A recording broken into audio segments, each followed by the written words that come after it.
Hello everyone, and welcome to the Fictional Vortex. So we are back with an interesting movie on what if Naruto was the Sage of Six Paths, reborn in Orario n.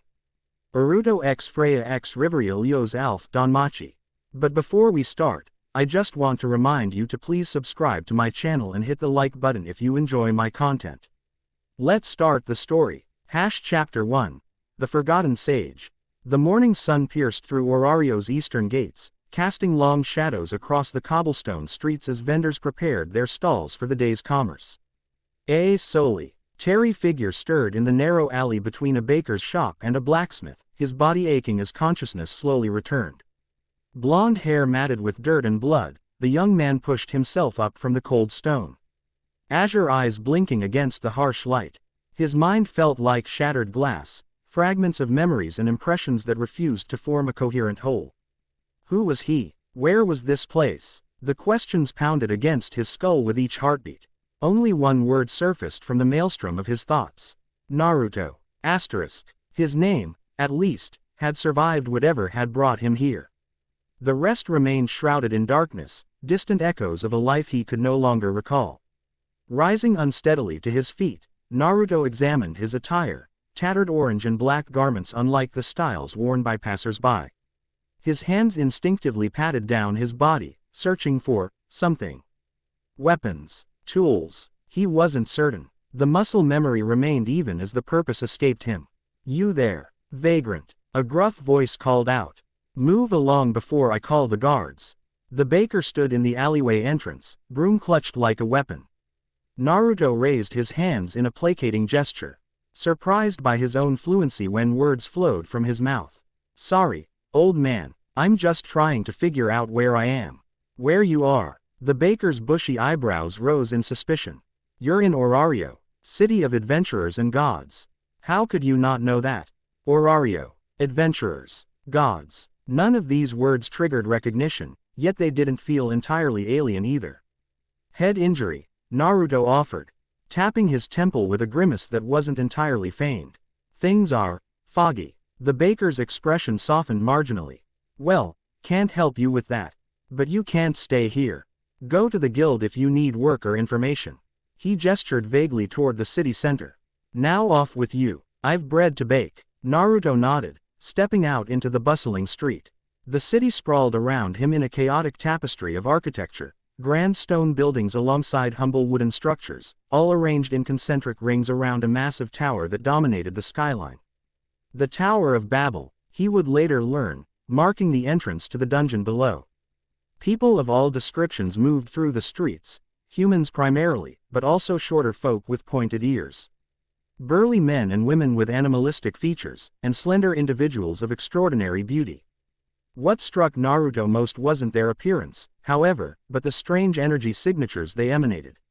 He could sense them like heat radiating from their bodies, each one distinct in intensity and character. This ability felt natural, instinctive, though he couldn't explain why he possessed it or what these energies represented. He simply knew, somehow, that the strongest signatures belonged to individuals wearing emblems of particular design, family crests, perhaps. Hunger gnawed at his stomach as he wandered the unfamiliar streets.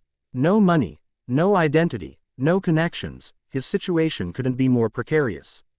Yet beneath the confusion lurked a stubborn determination that felt fundamentally part of him. He would survive this. He always survived. The thought came unbidden, a certainty with no accompanying context. Always survived what? He couldn't say. The guild building proved easy enough to find, a stately structure where adventurers congregated in large numbers. Naruto observed from across the street, noting the weapons they carried, the manner in which they interacted. Many wore armor of varying quality, and all possessed those strange energy signatures, though of differing intensities. His contemplation was interrupted by a commotion further down the street. A small crowd had gathered, voices raised in excitement or alarm. Naruto found himself moving toward the disturbance before making a conscious decision to investigate. The throng parted reluctantly at his approach, revealing a semicircle of rough-looking men surrounding a young woman with mousy brown hair. She clutched a battered leather satchel to her chest, her slight frame trembling to spit. The defiant glare she directed at her tormentors. "Last chance, supporter," growled the largest of the men, a brutish figure with a jagged scar across his cheek. "Hand over the drop items, and maybe we'll let you walk away." "I earned these," the woman replied, her voice steadier than her posture suggested. "My party cleared that floor. You have no claim to our spoils." The scarred man laughed, a sound devoid of humor. "Your party abandoned you, runt. We're just picking up what nobody wants, the items and you." Naruto assessed the situation with unexpected clarity. 7 men, all bearing the same crest on their shoulders. Adventurers from the same family, or whatever they called their organizations here. All armed, all radiating moderate energy signatures. The woman's signature was weaker, classifying her as less threatening in this society's hierarchy. Something hot and insistent flared in Naruto's chest as he stepped forward. 7 against 1 seems unfair, he remarked casually, drawing all eyes to him. "Especially when that one's half your size." The scarred man turned, annoyance flashing across his features. "Mind your business, stranger. This doesn't concern you. I'm making it my business," Naruto replied, moving to stand beside the young woman. A series of calculations ran through his mind unbidden: distance to enemies, angles of attack, likely weapon trajectories. His body hummed with readiness that transcended his conscious understanding.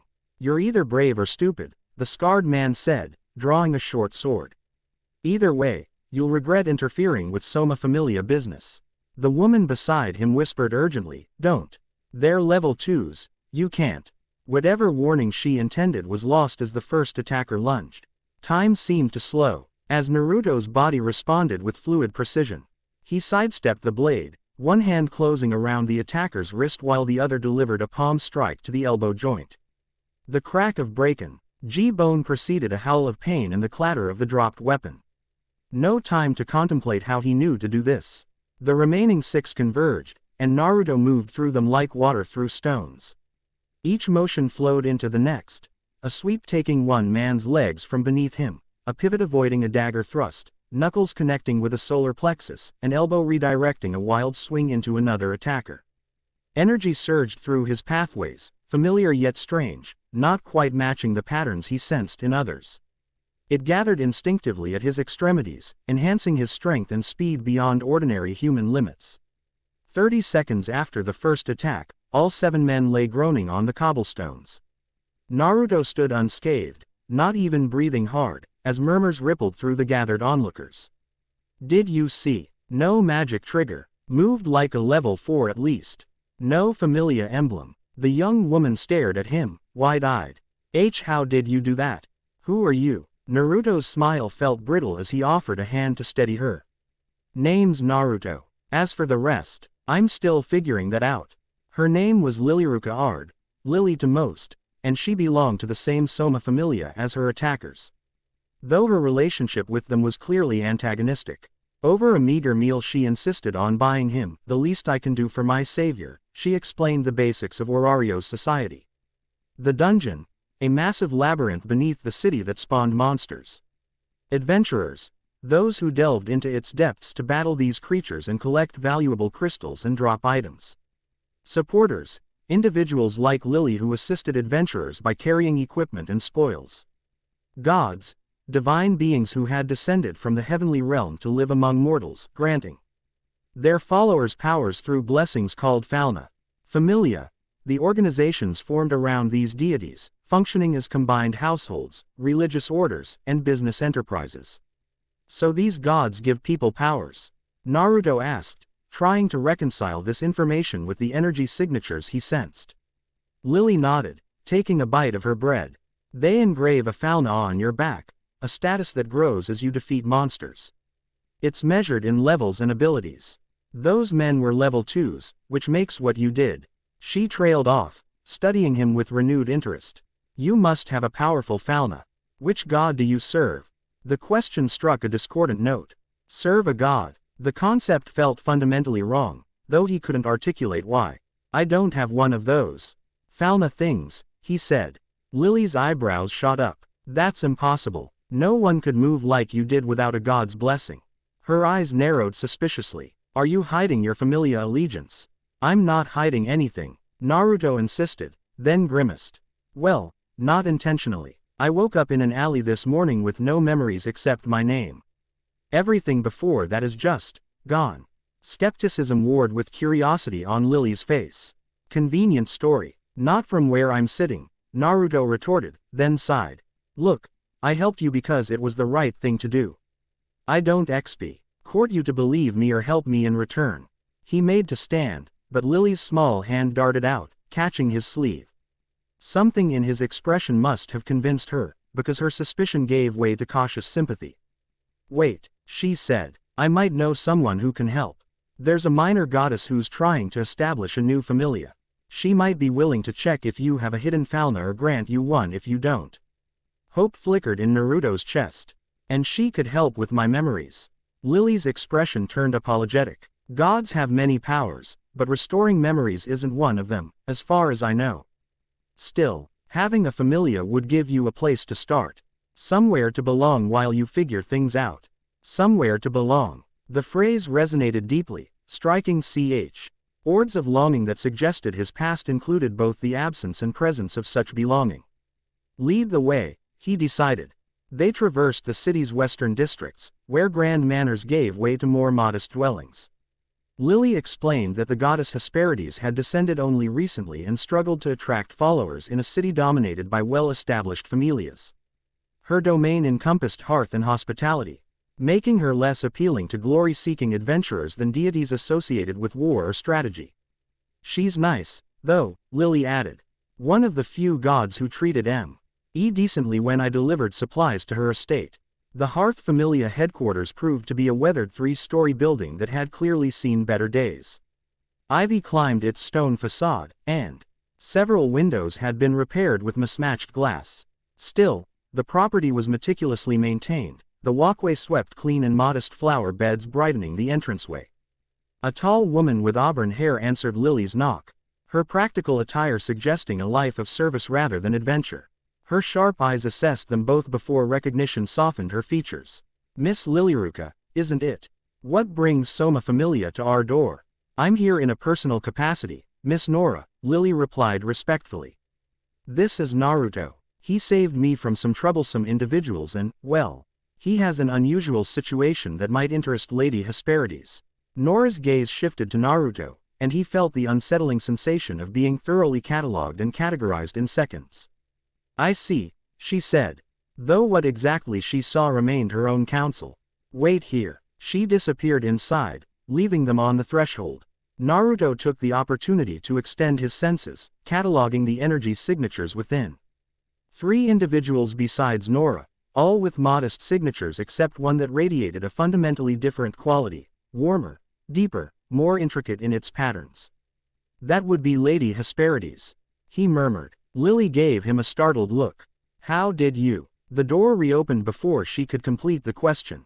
Nora beckoned them inside, leading them through a simple but comfortable entrance hall into a sunlit sitting room. There, seated by a window with embroidery in her lap, waited a woman of breathtaking presence.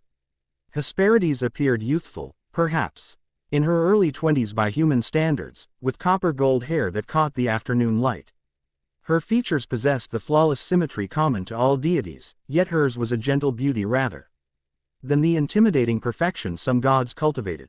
She wore a simple dress of deep green, unadorned save for an embroidered belt depicting hearth fires and welcome gates. So, she said, setting aside her needlework, Nora tells me you've brought an interesting visitor, Lilyruka. Her voice carried the musical quality Naruto would come to associate with divine beings, yet remained conversational rather than commanding. Despite this apparent approachability, Naruto felt a prickling awareness of the immense power contained within her slender form, power held carefully in check, like a bonfire banked to a comfortable hearth flame. Lily nudged him forward, and Naruto found himself recounting his situation. The awakening without memories, the strange abilities he couldn't explain, his lack of place in this unfamiliar world. Throughout his explanation, Hesperides watched him with unnerving focus, her amber eyes occasionally widening at particular details. When he finished, silence in the room for several heartbeats before the goddess spoke. May I see your hands, Naruto? The request seemed odd, but he complied, extending both hands palms up. Hesperides leaned forward, dyeing them with particular attention to the lines crossing his palms and the pads of his fingers. Fascinating, she murmured, touching a callus at the base of his right thumb. These are not the hands of someone unfamiliar with weaponry. Yet they bear marks inconsistent with swords or spears. She glanced up, meeting his eyes. And you say you feel energy flowing through you when you fight? Naruto nodded. It's like channels throughout my body. The energy gathers where I need it, making me faster or stronger. Without a falna, she mused. Most curious. She released his hands, leaning back. Would you permit me to check whether you bear another god's blessing? It would require you to remove your shirt so I can examine your back. I thought falna were invisible to mortals, Lily interjected, her protective instincts apparently extending to her new acquaintance. Hesperides smiled indulgently. To mortals, yes, but gods can see the handiwork of their kin. After a moment's consideration, Naruto agreed, turning and removing the tattered remains of his orange and black jacket and the mesh shirt beneath. The room fell silent again as Hesperides examined his exposed back. No falna, she confirmed eventually. Your back bears scars of combat, but no god's blessing. Her voice took on a more measured quality. However, there is something, an impression, perhaps, like the shadow of a seal, though not one I recognize. Naruto frowned, something stirring in the depths of his fragmentary memory at the mention of seals. Is that unusual? Extremely, Hesperides replied, motioning for him to dress. In all my time among mortals, I've never encountered anything similar. She studied him with renewed interest. Tell me, Naruto, would you be interested in joining my familia? I cannot promise wealth or fame. We are small and still finding our path, but I can offer shelter, purpose, and perhaps assistance in discovering your origins. The offer should have required more consideration. Pledging himself to a deity, even one as seemingly benevolent as Hesperides, represented a significant commitment for someone with so many unanswered questions. Yet Naruto found himself nodding without hesitation, driven by an intuition he trusted despite his amnesia. Yes, he said simply. I'd like that. Hesperides smiled, a warm expression that transformed her divine features into something almost maternal. Then kneel, Naruto, and receive the blessing of hearth and home. The ceremony proved less elaborate than he anticipated. Hesperides pricked her finger with a silver needle, allowing a single drop of golden ichor to fall upon a small crystal. This she pressed between Naruto's shoulder blades while reciting an incantation in a language that sounded ancient yet strangely familiar to his ears. Warmth spread from the point of contact, branching through his body along pathways that seemed to mirror the energy channels he already sensed. For a moment, the two systems, the goddess's blessing and his own mysterious energy, existed in parallel before settling into an uneasy coexistence. It is done, Hesperides announced. You are now a member of Hearth Familia. Naruto expected to feel different, more powerful, perhaps, or fundamentally changed. Instead, the sensation resembled adding a layer of clothing over his existing self, present but not transformative. Something within him remained untouched by the divine blessing, a core essence the Falna acknowledged but could not alter.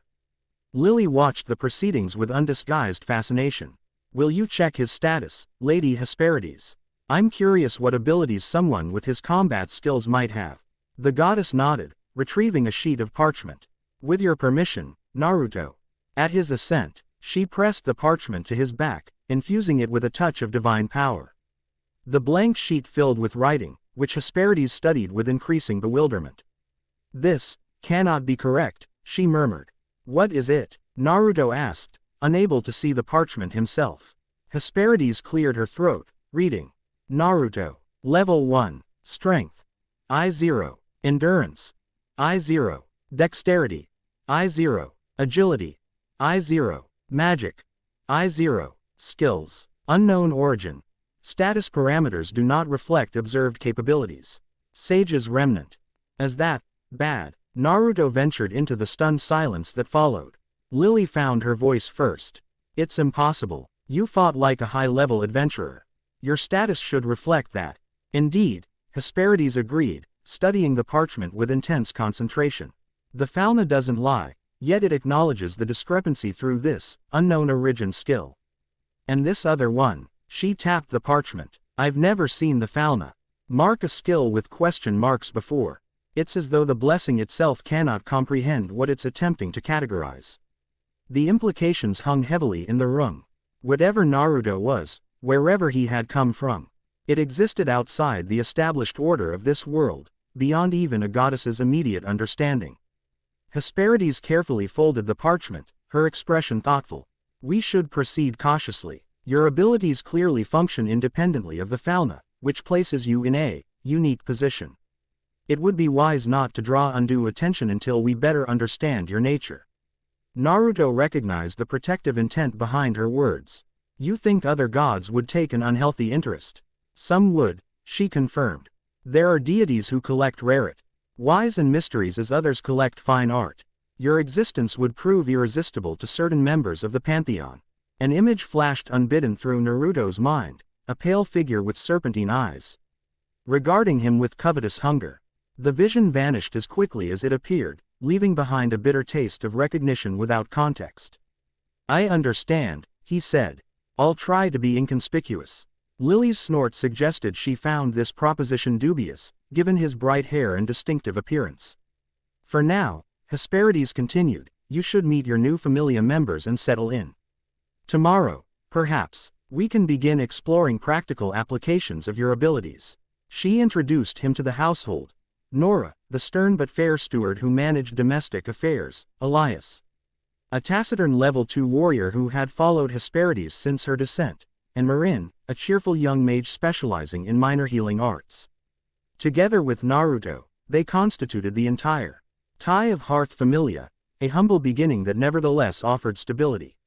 Lily took her leave as evening approached, but not before extracting a promise from Naruto to meet her at the guild the following day.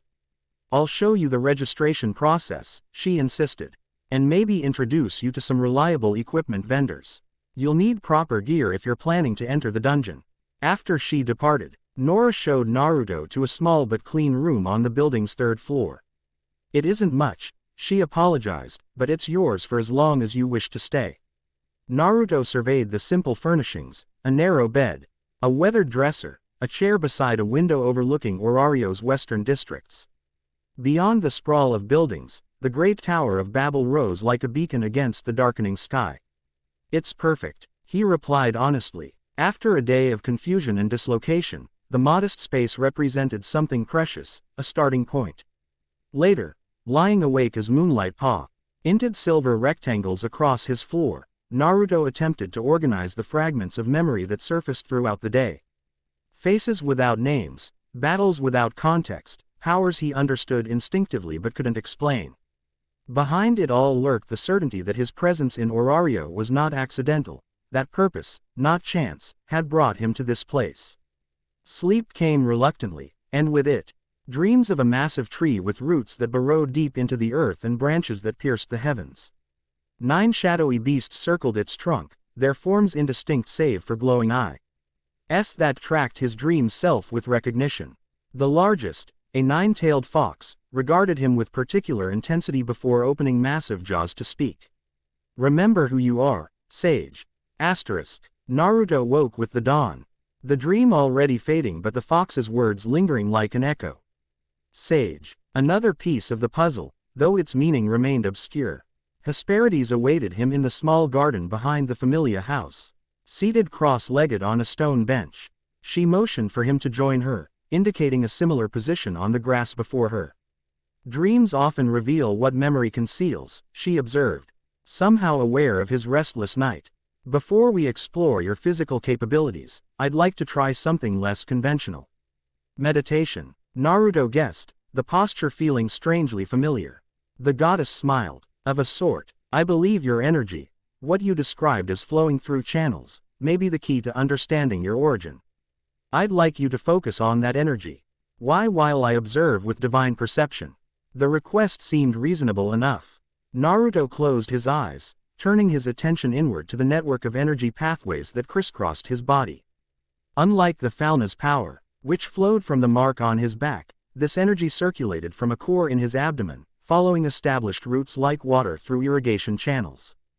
Good, Hesperides murmured. Now try to gather that energy in your hands, as you might have done during yesterday's confrontation. Naruto complied, directing the energy flow toward his palms. The sensation was a sant, a warm tingling that condensed into palpable pressure against his skin. Fascinating, the goddess whispered. Open your eyes, Naruto, but maintain your focus. He did as instructed, surprised to find a faint blue glow emanating from his cupped hands. The light pulsed subtly with his heartbeat, its color shifting between azure and a deeper indigo. What is it? He asked, watching the illumination with a sense of recognition that hovered just beyond conscious reach. I cannot say for certain, Hesperides replied, her divine features alight with curiosity. It resembles magic, yet differs fundamentally in its nature. Magic in our world stems from the connection between mortals and divine mysteries, a gift from gods to their children. This, she gestured at his glowing hands. This comes from within you, requiring no external catalyst or incantation. The energy responded to his emotions, brightening as determination welled within him. I know how to use it, he realized. Not consciously, maybe, but my body remembers. Then show me, Hesperides encouraged. What does your body remember? Naruto rose to his feet, the energy still gathered in his palms.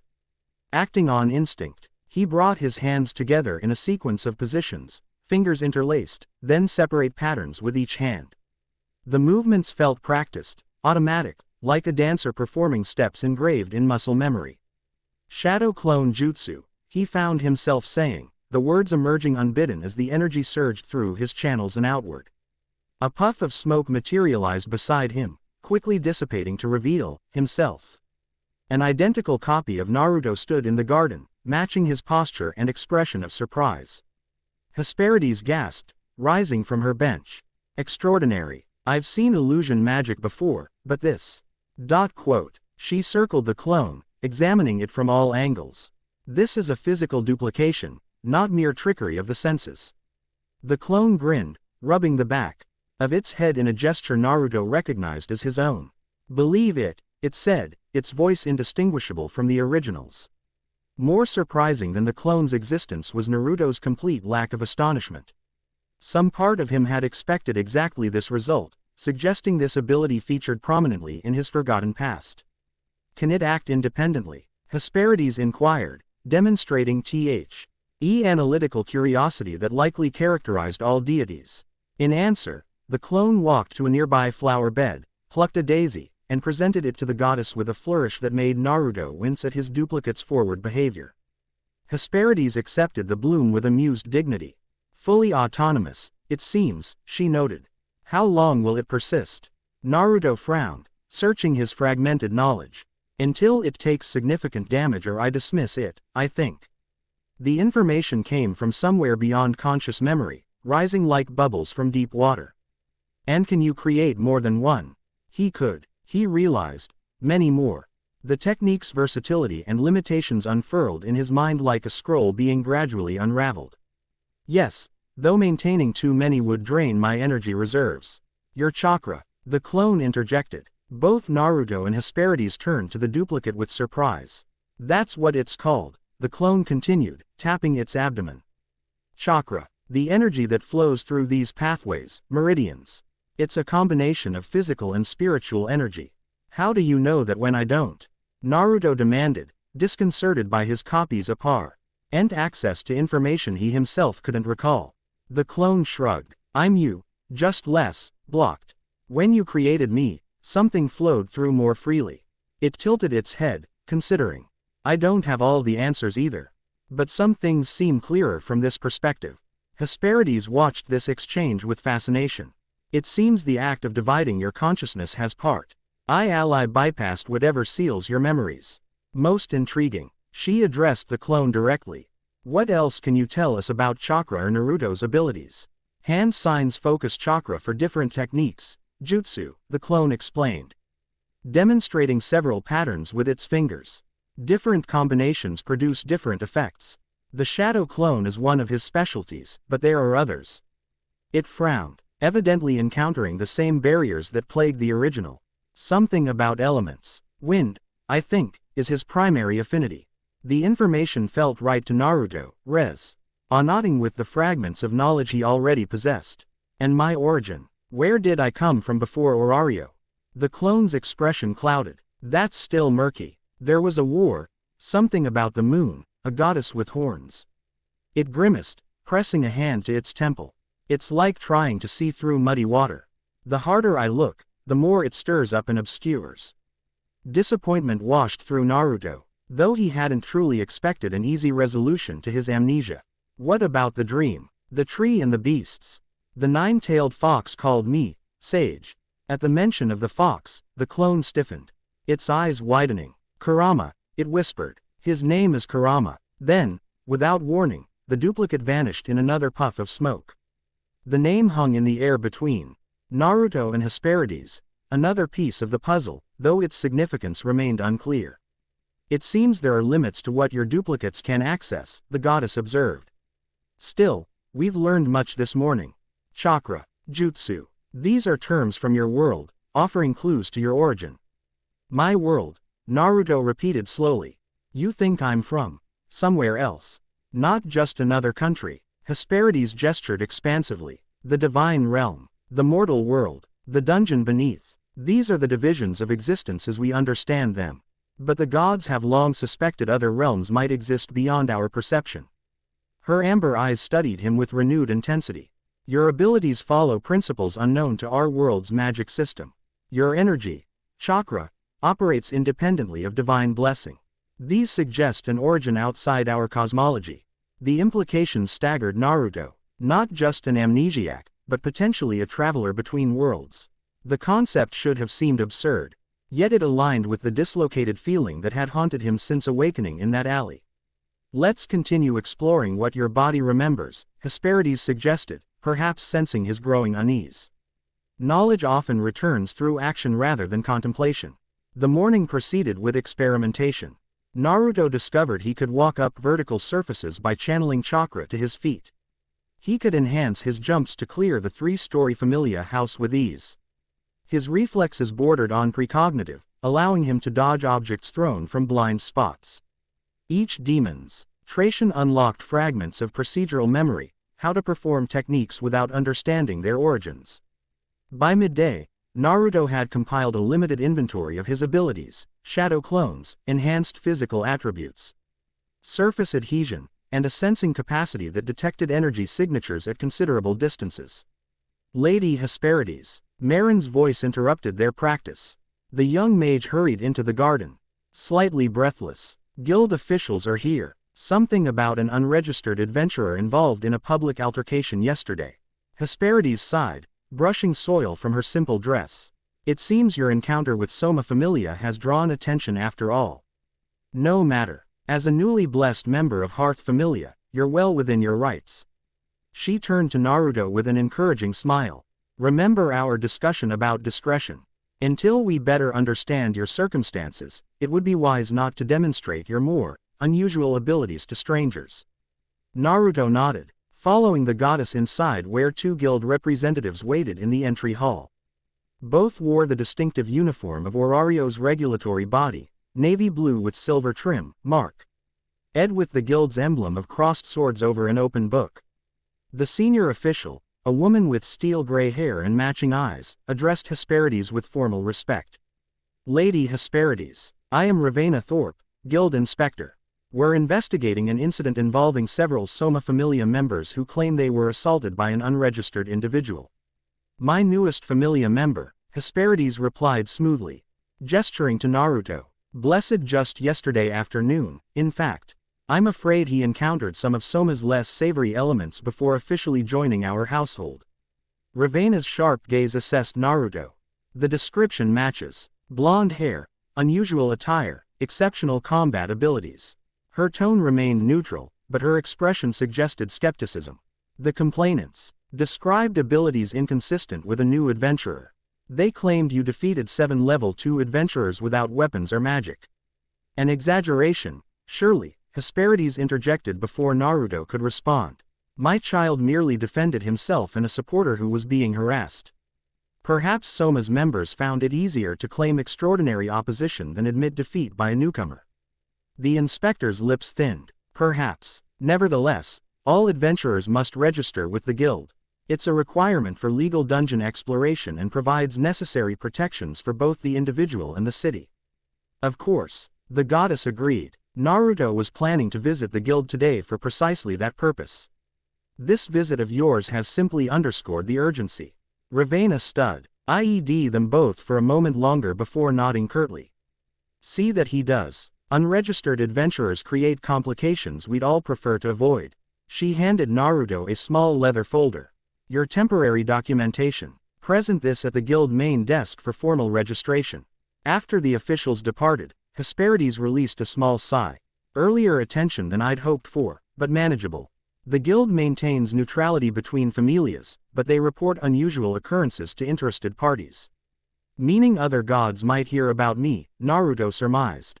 Indeed. Though defeating a few level 2s won't draw the attention of major familias, it's best to establish your official standing quickly. She patted his shoulder reassuringly. Go with Lily as planned. Register. Familiarize yourself with the guild facilities. Perhaps even make a preliminary exploration of the upper dungeon levels. The more you appear to be a conventional adventurer, the less scrutiny you'll attract. Her logic seemed sound, though Naruto suspected conventional anonymity might prove elusive given his circumstances. Still, he agreed to proceed as suggested, collecting a small purse of coins the god Des provided for essential equipment before setting out to meet Lily at the agreed location. The guild headquarters buzzed with activity when he arrived, adventurers of all descriptions crowding the main hall. Some waited at service counters while others gathered around notice boards displaying what appeared to be job postings. Veterans with scarred faces and impressive armor stood apart from Arvu beginners still adjusting to their first weapons. Lily waved from near the entrance, her small stature requiring her to jump to be visible above the crowd. She had exchanged yesterday's dirt Uged clothing for a clean hooded tunic and practical leggings, her supporter's backpack reduced to a more manageable satchel. You're late, she chided when he reached her. I was beginning to think you'd changed your mind about registering. Got delayed by guild inspectors, Naruto explained. Apparently your Soma friends filed a complaint. Lily's expression darkened. They would. Xanus, the scarred one, has connections in the guild. She shook her head dismissively. It won't amount to anything as long as you're properly registered. Come on, I know one of the advisors who can help us avoid the main line. She led him through the crowd to a less congested counter where a bespectacled young woman with teal hair was organizing stacks of documents. Upon noticing Lily, the advisor's professor, Eshenal's smile warmed into genuine welcome. Lily, I didn't expect to see you today. Dared the lower fifth again. Her gaze shifted to Naruto, curiosity replacing familiarity. And who's this? New party member? Not exactly, Miss Aina. Lily replied. This is Naruto, newest member of Hearth Familia. He needs registration, and I thought you might help him navigate the process. Aina studied Naruto with the practiced assessment of someone who evaluated adventurers daily. Hearth Familia. Lady Hesperides finally found someone suited to her blessing. Interesting. She retrieved a stack of forms from beneath the counter. You'll need to complete these. Basic information, abilities, any special skills or magic you possess. Naruto accepted the papers with a grimace. About that, my situation is a bit complicated. With Lily's occasional interjections, he explained his amnesia and unusual status reading to the increasingly fascinated advisor. Aina's professional demeanor gave way to genuine intrigue as the story unfolded. I've never heard of anything like this, she admitted when he finished. The Falna acknowledging abilities it can't quantify. She drummed her fingers on the countertop, thinking. Well, the registration requires a status assessment, but since you already have Lady Hesperides' documented reading, we can use that provisionally. She helped him complete the forms, marking several sections with special notations to indicate the unusual circumstances. This will raise questions with the registration committee, she warned, but having an official record is better than remaining unregistered. Regardless of the peculiarities, with the paperwork submitted, Aina provided Naruto with his guild-issued identification, a small metal plate engraved with his name and familia affiliation, along with a unique registration number. This marks you as a legitimate adventurer with all associated rights and responsibilities, she explained, her tone shifting to what Naruto suspected was a well-rehearsed advisory speech. The guild establishes rules for dungeon exploration to protect both adventurers and the city. Violation of these regulations can result in penalties ranging from fines to expulsion from Orario.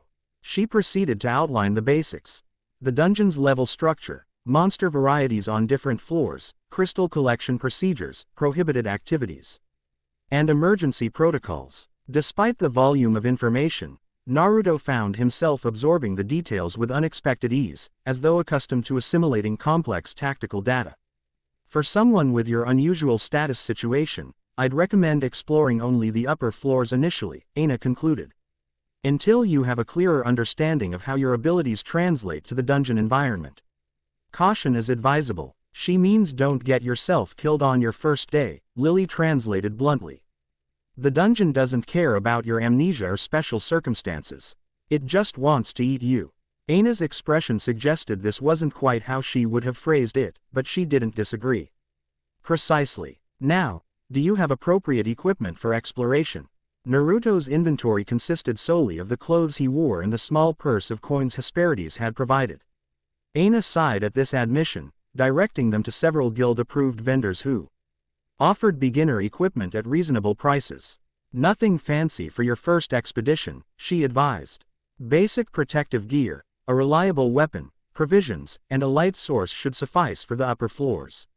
Armed with recommendations and Hesperides' modest stipend, Naruto followed Lily to the commercial district where adventuring outfitters lined the streets adjacent to the guild headquarters. Under her practical guidance, he acquired sturdy leather armor, reinforced boots, a basic short sword that felt awkward but necessary for maintaining appearances, and a small pack containing essential supplies. You didn't need to accompany me for all this, Naruto commented as they exited the final shop. Don't you have your own work to do? Lily adjusted her hood, which she wore despite the mild weather. Consider it repayment for yesterday. Besides, watching a new adventurer fumble through their first equipment purchases is always entertaining. Despite her sardonic tone, Naruto detected genuine concern beneath the bravado. Well, thanks. I appreciate the help. Don't get sentimental, she retorted, though a hint of color touched her cheeks. Now, are you planning an expedition today? Or was all this shopping purely theoretical? Naruto considered his options. He'd completed Hesperides' suggested tasks, registration and equipment acquisition, leaving exploration as the logical next step. While he felt reasonably confident in his abilities, the dungeon represented an unknown quantity that warranted respect. A short reconnaissance, he decided. Upper floors only, like Aina suggested. Just to get a feel for the environment. Lily nodded approvingly. Sensible. Most rookies rush in trying to prove themselves and end up proving only their foolishness. She hesitated before adding, I could accompany you, if you want. As a supporter, my fee is reasonable, and you'd benefit from experienced guidance. The offer surprised Naruto, given Lily's clear affiliation with Soma Familia. Wouldn't that cause problems with your familia? Especially after yesterday's incident, she waved dismissively. Xanis and his thugs don't control supporter assignments. Besides, I've been operating independently for months. Lady Soma, her expression briefly clouded. Our goddess doesn't concern herself with such matters. The explanation suggested deeper complications within Soma Familia than Naruto initially understood, but he didn't press the matter. Then I'd welcome your experience, as long as it doesn't put you at risk. Risk is our business, Lily replied with a grim smile. But the upper floors are routine for me. I'll meet you at the Babel entrance in 30 minutes, I need to collect my proper supporter equipment first. The Tower of Babel rose from the center of Orario like a massive stone finger pointing accusingly at the heavens. Its upper levels housed luxury shops and exclusive accommodations for wealthy adventurers, while its lower sections provided access to the dungeon below. As Naruto approached the tower's main entrance, he extended his senses outward, cataloging the energy signatures that surrounded him.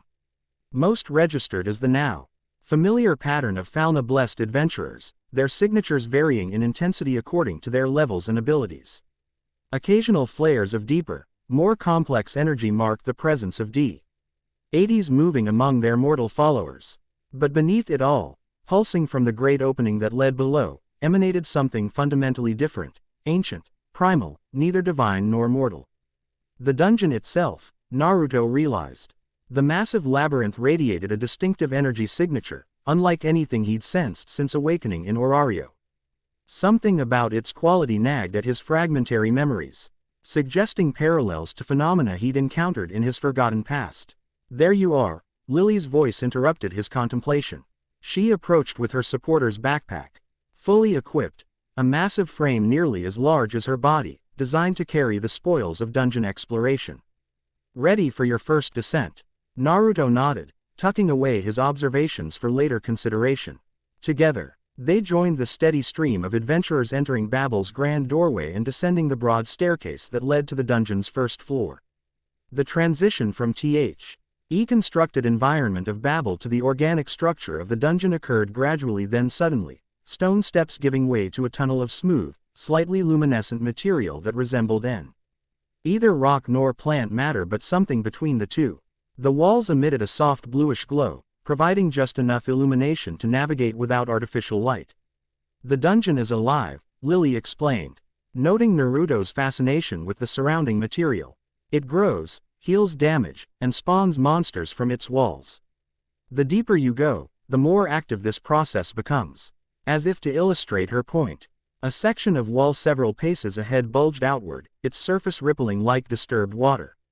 The protrusion grew rapidly before bursting open, disgorging a creature approximately the size of a large dog. It resembled a bipedal insect with chitinous plating and wickedly curved forearms. "Goblin," Lily identified calmly, stepping back. "Basic monster, minimal threat. Perfect for your first encounter." The creature oriented itself quickly, beady eyes fixing on the pair with predatory intent. It chittered aggressively, advancing with its bladed limbs raised. Naruto's body responded before conscious thought engaged, muscle memory taking command as he stepped forward to intercept the threat. The short sword remained sheathed at his hip, superfluous to his instinctive combat approach. Instead, chakra flowed to his limbs, enhancing his already formidable speed and strength. The goblin lunged, slashing with its right arm in a vicious arc. Naruto sidestepped effortlessly, noting how the creature overextended its attack. His counter came as a simple palm strike to the monster's thorax, chakra reinforcing the blow's impact. Chitin cracked beneath his hand. The goblin flew backward, colliding with the tunnel wall with enough force to shatter its exoskeleton entirely. It collapsed in a heap, body already dissolving into a fine ash that revealed a small bluish crystal at its core. "That's not how most first encounters go," Lily observed, her expression a mixture of approval and concern. "Typically there's more flailing, screaming, and desperate sword swinging from the rookie." Naruto approached the remains, crouching to examine the crystal. "This is what we're collecting, right? The magic stone." "Exactly." Lily joined him, retrieving the crystal with practiced efficiency. "They're the dungeon's heart, the core of each monster. The guild exchanges them for valis based on quality and size." She held up the small stone. "This one's worth maybe 50 valis. Pocket change, basically. But deeper floors yield larger stones and valuable drop items." She stowed the crystal in a specialized pouch before continuing down the tunnel. "The first 5 floors host only basic monsters, goblins, kobolds, killer ants. Straightforward combat, minimal strategy required. Perfect for testing your capabilities." The observation proved accurate. As they progressed through the labyrinthine passages of the upper floors, Naruto encountered various low-level monsters, each dispatched with the same efficient precision as the first. He intentionally varied his approach, sometimes using his sword as Lily expected of a conventional adventurer, other times employing hand-to-hand techniques enhanced by carefully measured chakra. Lily watched his combat style with growing interest. "You're holding back," she noted after he dispatched a pair of kobolds with quick sword strikes. "I saw what you did to Xanus and his thugs. Why the restraint here?" Hesperides suggested discretion, Naruto replied, wiping monster residue from his blade. "Until we understand my situation better, drawing attention seems unwise." The supporter nodded approvingly. "Smart. The dungeon has eyes everywhere. Adventurers report unusual sightings to their familias, information brokers pay for interesting tidbits, and some gods monitor activities more closely than others." She glanced around conspiratorially before adding, "Speaking of which, we're being observed." Naruto had already sensed the presence, a mid-level adventurer lingering at the intersection of two passages, his attention fixed on their progress while pretending to consult a hand-drawn map. The observer's energy signature identified him as significantly stronger than the Soma Familia members from yesterday's confrontation. "Friend of yours?" Naruto asked quietly. Lily snorted. "Hardly. That's Raoul Nord, Loki Familia. They're one of the top-tier familias in Orario, serious players with multiple high-level adventurers. The question is, why would they send someone to watch a rookie's first expedition?" The implication hung between them. Naruto's unusual circumstances had already attracted more attention than Hesperides hoped to avoid. "Let's continue deeper," Naruto suggested, deciding that altering their behavior would only increase suspicion. "I'm comfortable with what I've seen so far." They descended to the 5th floor, where the dungeon's passages widened into larger chambers and monster spawns occurred more frequently. Here, creatures often emerged in groups rather than individually, requiring more strategic approaches to combat. Naruto found the increased challenge refreshing, allowing him to test more aspects of his capabilities while still maintaining a facade of conventional adventuring. Throughout their exploration, Lily proved invaluable, not only collecting magic stones and occasional drop items with remarkable efficiency but also providing running commentary on dungeon behaviors, monster weaknesses, and adventurer protocols. Her expertise reflected years of experience, surprising given her apparent youth.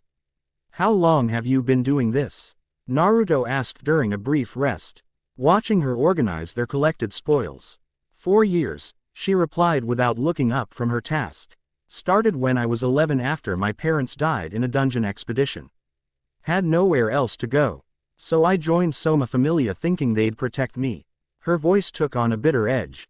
"Learned quickly that some familias care only for what you can provide them, not the other way around." The casual mention of such hardship at a young age stirred something protective in Naruto. "That's why you operate independently." To avoid Xanus and his type, Lily secured her backpack before responding. "Partly. Soma Familia has unique dynamics. Our goddess created a special wine that reveals one's true nature. Those who drink it become obsessed with obtaining more, doing anything to earn another taste." Her expression darkened. "It creates a familia ruled by greed and desperation, where the strong exploit the weak without consequence." "And you?" Naruto ventured. "Did you drink this wine?" "Once," she admitted quietly. "I saw something in myself I didn't like, and unlike most, I chose to walk away from that path." She shook her head as if dispelling unwelcome thoughts. "Enough about Soma's dysfunctions. We should head back up. You've had a solid first exploration, and it's best not to push too far too fast." As they retraced their path toward the surface, Naruto reflected on Lily's revelation.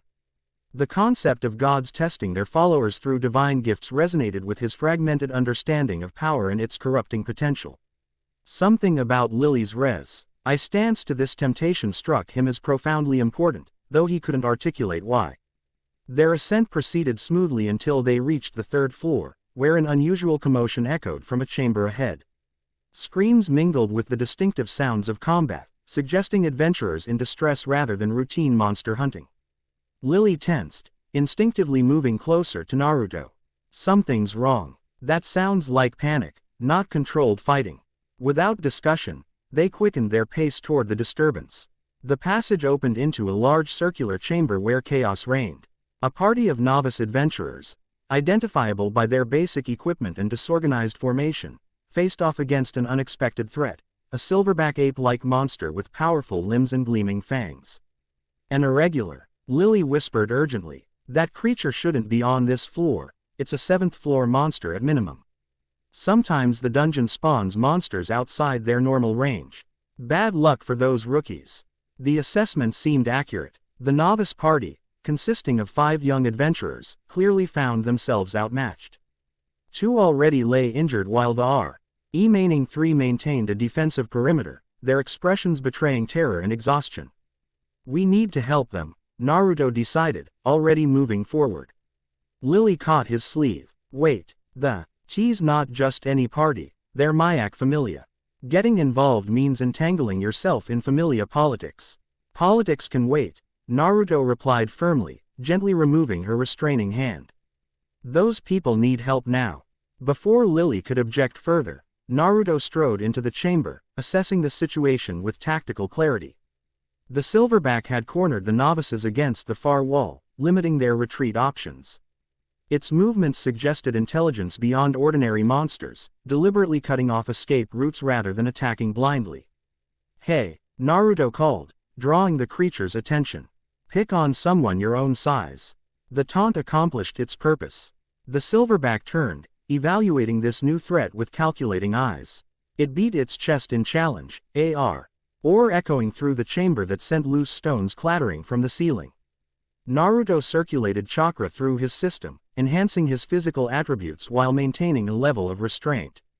Complete revelation of his abilities remained undesirable, but these adventurers' lives outweighed concerns about secrecy. The silverback charged with surprising speed for its bulk, covering the distance between them in seconds. Its massive fist descended in a hammer blow that would have pulverized ordinary stone. Naruto sidestepped fluidly, allowing the attack to crater the floor where he'd stood. Using the monster's momentum against it, Naruto delivered a chakra-enhanced kick to its extended arm, diverting its balance and creating an opening. The silverback howled as the impact fractured its limb, rage replacing calculation in its bestial features. "Get your injured to safety," Naruto called to the stunned novices.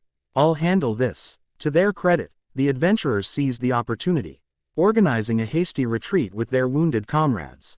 Only one hesitated, a blue-haired girl whose healing staff suggested a support role similar to Lily's. Her eyes met Naruto's briefly, gratitude warring with concern for his safety. "Go," he insisted, ducking beneath another wild swing from the increasingly frenzied silverback. The girl nodded reluctantly, following her companions toward the chamber exit where Lily waited to guide them to safety. With the novices clear, Naruto could focus fully on the threat. The silverback, despite its injury, presented a formidable opponent. Its hide repelled glancing blows, and its remaining arms still delivered punishing attacks that required Naruto's full attention to evade. Time to end this, he decided, weaving a sequence of hand signs that felt as natural as breathing. Shadow Clone Jutsu. 3 duplicates materialized around the chamber, each moving to engage the silverback from different angles. The monster hesitated, confused by the sudden multiplication of its opponent. This momentary disorientation provided all the advantage Naruto needed. 2 clones attacked from the flanks, drawing the silverback's defensive responses while the third circled behind. Naruto himself approached head-on, maintaining the creature's forward focus.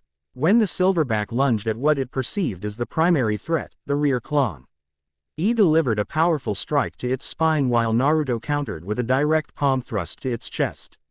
Caught between opposing forces, the monster's body convulsed before collapsing inward, its foe dissolving rapidly to reveal a magic stone significantly larger than those harvested from the goblins and kobolds of the upper floors. Naruto dismissed his clones, their purpose fulfilled, and retrieved the valuable crystal. The chamber fell silent save for his measured breathing and the distant sounds of retreating footsteps as the novice party made their escape. "That," said a quiet voice from the chamber entrance, "was no ordinary fighting technique." Lily hadn't left with the others as Naruto assumed. Instead, she'd witnessed the entire confrontation, including his use of Shadow Clone. A clear deviation from conventional adventurer abilities. "It's complicated," Naruto replied, offering no further explanation as he approached. To his surprise, Lily didn't press the issue. "Most things worth knowing are," she said simply. "The Mayak Familia members are safely on their way up. The girl, Amid, asked me to convey their gratitude and extend an invitation to visit their shop in the West Market District." Naruto nodded, appreciating Lily's decision not to interrogate him about his abilities in the open dungeon. Together they continued their ascent, discussing the irregularity of the silverback's presence rather than the irregularity of Naruto's techniques. Only when they reached the surface, stepping from Babel's grand entrance into the late afternoon sunlight, did Lily broach the subject again. "Your goddess advised discretion," she noted, keeping her voice low despite the bustling crowd around them, "yet you used unusual abilities in front of multiple witnesses." "I did what was necessary," Naruto responded without apology. "Those adventurers might have died otherwise." Lily studied him for a long moment before a small, approving smile tugged at her lips. Most adventurers wouldn't risk exposure to save strangers from another familia. Especially not for Mayak. They're a small pharmaceutical familia with little political influence or resources to offer in return. She adjusted her heavy backpack. It speaks well of your character, even if your judgment might be questionable from a strategic standpoint. Coming from Lily, Naruto suspected this constituted high praise indeed. We should exchange our spoils at the guild, she continued, then report to your goddess. Today's events will circulate quickly through Orario's information networks. Better she hears it from you first. The guild exchange proceeded efficiently, converting their collected magic stones and drop items into a modest sum, significantly enhanced by the silverback's valuable crystal. After calculating her supporter's fee, Lily insisted on splitting the remaining profits equally, dismissing Naruto's attempts to award her the larger share. You did the fighting, she pointed out pragmatically. I just carried the results. Besides, consider this investment in a promising partnership. She hesitated before adding, if you're amenable to future collaborations, that is. Naruto found himself smiling at the formal phrasing that poorly concealed genuine interest. I'd welcome working together again, he assured her. Though after today, I'm not sure how quiet my adventures will remain. His prediction proved accurate. Upon returning to Hearth Familia headquarters, Naruto discovered Hesperides already awaiting him in the entry hall, her divine features set in an expression of concern rather than anger. Word travels quickly in Orario, she observed as he entered. I've received 3 separate messages about my newest child confronting an irregular monster to save Miyachi's adventurers. Her amber eyes assessed him carefully, including mentions of unusual duplication magic. It was necessary, Naruto began, but Hesperides raised a hand to forestall his explanation. I don't doubt your judgment or intentions, she assured him. Protecting others aligns perfectly with Hearth Familia's principles. However, she sighed, gesturing for him to follow her to the private sitting room where they'd first met. We must discuss the consequences of today's visibility. Inside, Naruto was surprised to find they weren't alone. Seated by the window, partially concealed by the evening shadows, waited a figure of such breathtaking beauty that his steps faltered involuntarily. The woman rose as they entered, silver-white hair cascading past shoulders draped in silks of deepest midnight blue. Her features possessed unearthly perfection, from the elegant arch of her brows to the sculpted curves of her lips. But it was her eyes that captured Naruto's attention Saint forcefully, silver-gray irises that seemed to peer not at him but into him, examining something beyond physical form. Naruto, Hesperides said, her tone carefully neutral, may I present Lady Freya, goddess of beauty and head of Freya Familia. The silver-eyed goddess approached with liquid grace, her movement reminiscent of moonlight on water. Her energy signature blazed in Naruto's percepti. A divine presence far more potent than Hesperides' carefully banked power, unleashed rather than restrained. So, Freya murmured, her voice melodious yet somehow predatory, this is the anomaly that has set Orario whispering. She circled Naruto slowly, examining him from all angles with undisguised fascination. How extraordinary. Lady Freya requested an introduction after hearing of today's incident, Hesperides explained. Her casual tone belied by the tension in her posture. As a courtesy between deities, I could hardly refuse. Of course not, Freya agreed, completing her circuit to stand before Naruto. Especially when you've been concealing such an interesting discovery. She extended one perfect hand toward Naruto's face, stopping just short of touching him. May I? Question wasn't directed at Hesperides. Naruto met those silver eyes directly, refusing to be intimidated despite the goddess's overwhelming presence. Depends on what you're asking permission for, he replied evenly. Freya's lips curved in delighted surprise. To see your soul, of course. It's my particular talent, perceiving the true nature of mortals beneath their physical forms. And if I refuse, her smile deepened, taking on an edge of genuine intrigue. Then I would respect your decision, fascinating as that would be in itself. Few decline my attention, willing or otherwise.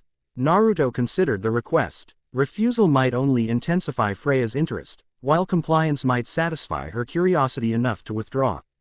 Besides, he found himself curious about what she might see. Her divine perception could discern aspects of his nature that remained hidden even from himself. Go ahead, he decided, meeting her gaze steadily. Freya's eyes gleamed with triumph as she placed her palm against his cheek. The contact sent an electric current through Naruto's system, not unpleasant but intensely disorienting, as though something within him responded to her divine energy. The goddess's expression transformed instantly from satisfaction to astonishment.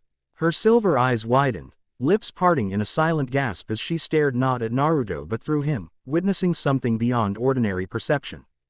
Impossible, she breathed, her composure fracturing for the first time.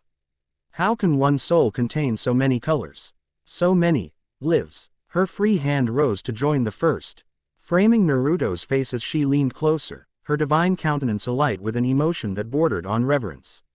The brilliance of the sun alongside the depth of ancient shadows, she whispered, seemingly speaking to herself rather than her audience. Human determination interwoven with divine purpose. And beneath it all, 9 distinct threads of primal power, dormant yet present. Her voice dropped lower still. And something else, something older than the gods themselves. The connection broke as suddenly as it formed, Freya withdrawing her hands as though burned. She stepped back, composure returning like a mask sliding into place, though her eyes remained fixed on Naruto with newfound intensity.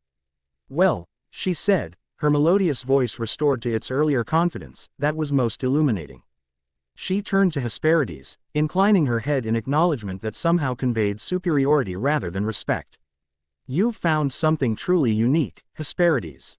I congratulate you. Naruto, still reeling from the encounter, recognized the implicit claim in Freya's tone. This wasn't congratulations but notification of interest. The goddess of beauty had identified something she desired, and her reputation suggested she rarely failed to acquire her chosen prizes. Thank you for your courtesy in receiving me, Freya continued, gathering her midnight silk cloak. I won't impose further on your hospitality this evening. Her gaze returned to Naruto, silver eyes gleaming with promise rather than threat. We'll meet again soon, Naruto of Hearth Familia. I look forward to watching your path unfold. With that elegant farewell, she departed, leaving a charged silence in her wake.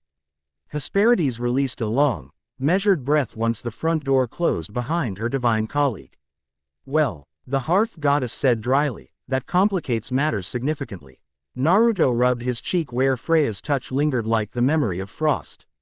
What did she mean about colors and lives in 9 threads? Freya sees souls as others see faces, Hesperides explained, moving to pour them both glasses of amber liquid from a crystal decanter. Where most gods sense only general qualities, she perceives detailed composition, a soul's history, nature, potential. She handed Naruto a glass.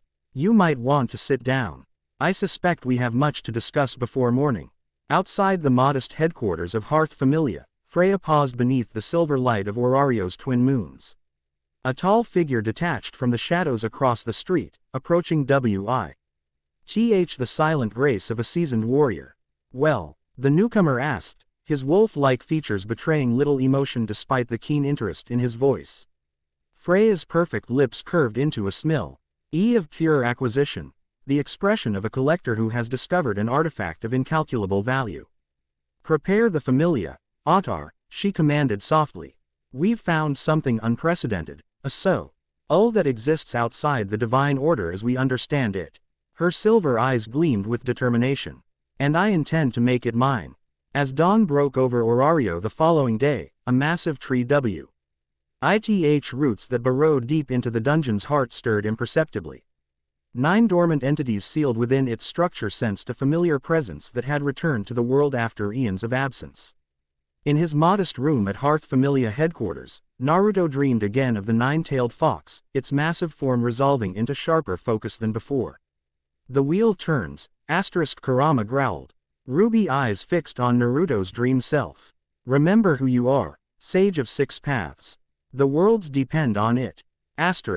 Chapter 1 and Chapter 2, Echoes of Chakra. Dawn arrived with soft fingers of light stretching across Orario, illuminating the city's diverse architecture in hues of gold and amber. In a small training yard behind Hearth Familia's headquarters, Naruto stood motionless, eyes closed, his as turned inward to the complex network of chakra pathways that crisscrossed his body. 2 weeks had passed since his first expedition into the dungeon, and each day had brought new fragments of memory, skill, and understanding. Water droplets hung suspended in the air around him, captured in mid-fall from the morning dew.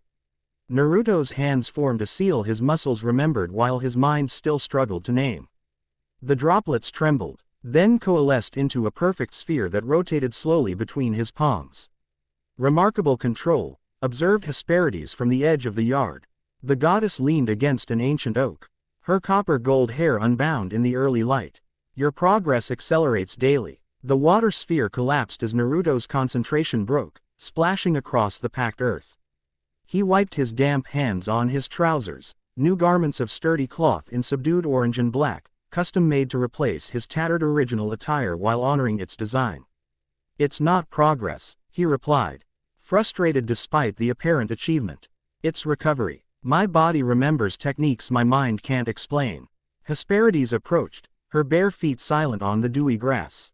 Does that diminish the accomplishment? Whether new learning or restored memory, your mastery grows at an extraordinary rate. She wasn't wrong. In 14 days of intensive training and dungeon exploration, Naruto had reconstructed a substantial repertoire of abilities. Shadow clones now formed at his command in quantities limited only by his chakra reserves. Water and wind manipulation responded to his will, though fire and earth proved more resistant. His physical capabilities, already formidable upon his mysterious arrival, had sharpened further through dedicated practice. I suppose not, Naruto conceded, rolling his shoulders to release lingering tension. But it's like reading a book with half the pages missing. I know the techniques but not their origins or full potential. The Dedes's expression softened with compassion that never descended to pity. Memory returns in its own time, often when least expected. Your dreams continue to provide fragments, do they not? Naruto nodded, reluctantly. Each night brought visions of the 9 beasts in the great tree, along with flashes of battles, faces, and landscapes unlike anything in Orario. Increasingly, the 9-tailed fox, Kurama, spoke directly to his dream self. Though its messages remained cryptic and frustratingly incomplete. The fox keeps calling me, sage, he said, a detail he hadn't previously shared. And last night, he mentioned something about 6 paths that I'm supposed to remember. Hesperides' amber eyes sharpened with interest. Sage of 6 paths, she repeated thoughtfully. The title carries resonance, even to divine ears. There are legends among the gods of mortals who transcended conventional limits, walking paths between realms that even deities could not follow. You think that's what I am? Someone who traveled between worlds. I think, she replied carefully, that your nature encompasses more than any single explanation can contain. But there is someone in Orario whose knowledge of ancient lore exceeds even most gods. Perhaps it's time you consulted her. Another deity. Hesperides smiled. No, an elf, the oldest and wisest of her kind currently residing in our city. Riveria Ljos Alf of Loki Familia. Naruto recalled hearing the name during his accelerated education in Orario's power structures. The 9 Hells, Loki's second in command, the same. Her knowledge of magical theory and ancient languages is unparalleled. If anyone might recognize the concepts emerging in your dreams, it would be she. Hesperides' expression turned wry. Arranging a meeting, however, presents certain challenges. Riveria rarely engages with members of lesser familias unless circumstances demand it. So how do I? A thunderous explosion interrupted their conversation, the sound rolling across the western district where Hearth Familia's headquarters stood. Both turned toward the noise as shouts and screams followed, distant but clearly distressed. That came from near West Main, Naruto observed, already moving toward the garden wall. Some kind of attack. Hesperides' divine senses extended outward, assessing the disturbance with greater precision than mortal perception allowed. Monster outbreak, she confirmed, her serene features tightening with concern. Several creatures have somehow manifested outside the dungeon, a rare but devastating occurrence. Without hesitation, Naruto vaulted the garden wall, chakra enhancing his leap to clear the 3-meter height effortlessly. He landed in the alley behind their headquarters, calculating the fastest route to the disturbance. Wait, Hesperides called after him. The guild will mobilize adventurers for containment. This isn't Hearth Familia's responsibility. But Naruto was already running, his response carried back on the morning breeze. People need help now. Responsibility doesn't matter. The goddess watched him go, concern warring with pride on her divine countenance. Her newest child Folo wed his own moral compass regardless of familia politics or self-interest, a quality both admirable and potentially problematic in Orario's complex social ecosystem. Be careful, she whispered after his vanishing form. And remember discretion where possible. Naruto moved through Orario's western district with supernatural speed, bounding across rooftops where streets proved congested. The sound of combat grew louder as he approached West Main, a broad thoroughfare lined with shops and cafes that would normally be preparing for the day's commerce. Instead, chaos reigned. 3 hellhounds, massive canine beasts with molten magma visible through cracks in their obsidian hides, had emerged somehow from a ruptured section of paving stones.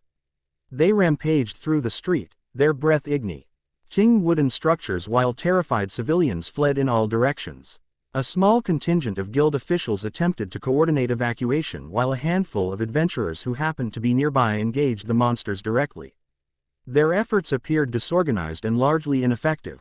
These creatures clearly exceeded the capabilities of the average adventurer. Naruto assessed the situation from a rooftop vantage point.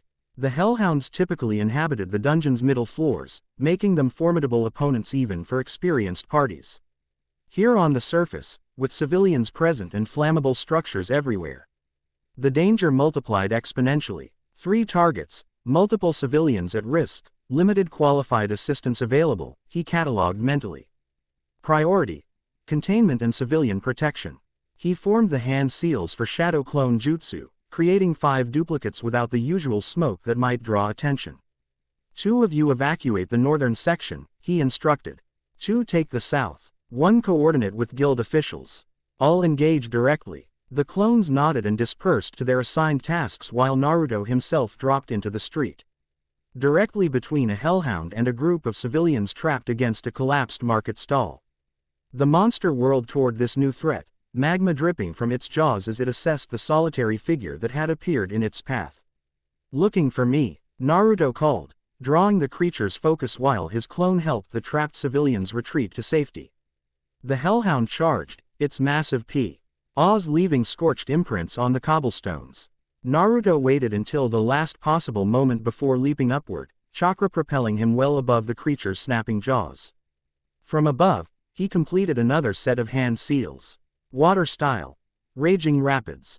The technique wasn't fully formed in his memory, more instinct than calculated application, but chakra responded to his will nonetheless. Moisture gathered from the very air, condensing into a powerful torrent that crashed down upon the hellhound's back.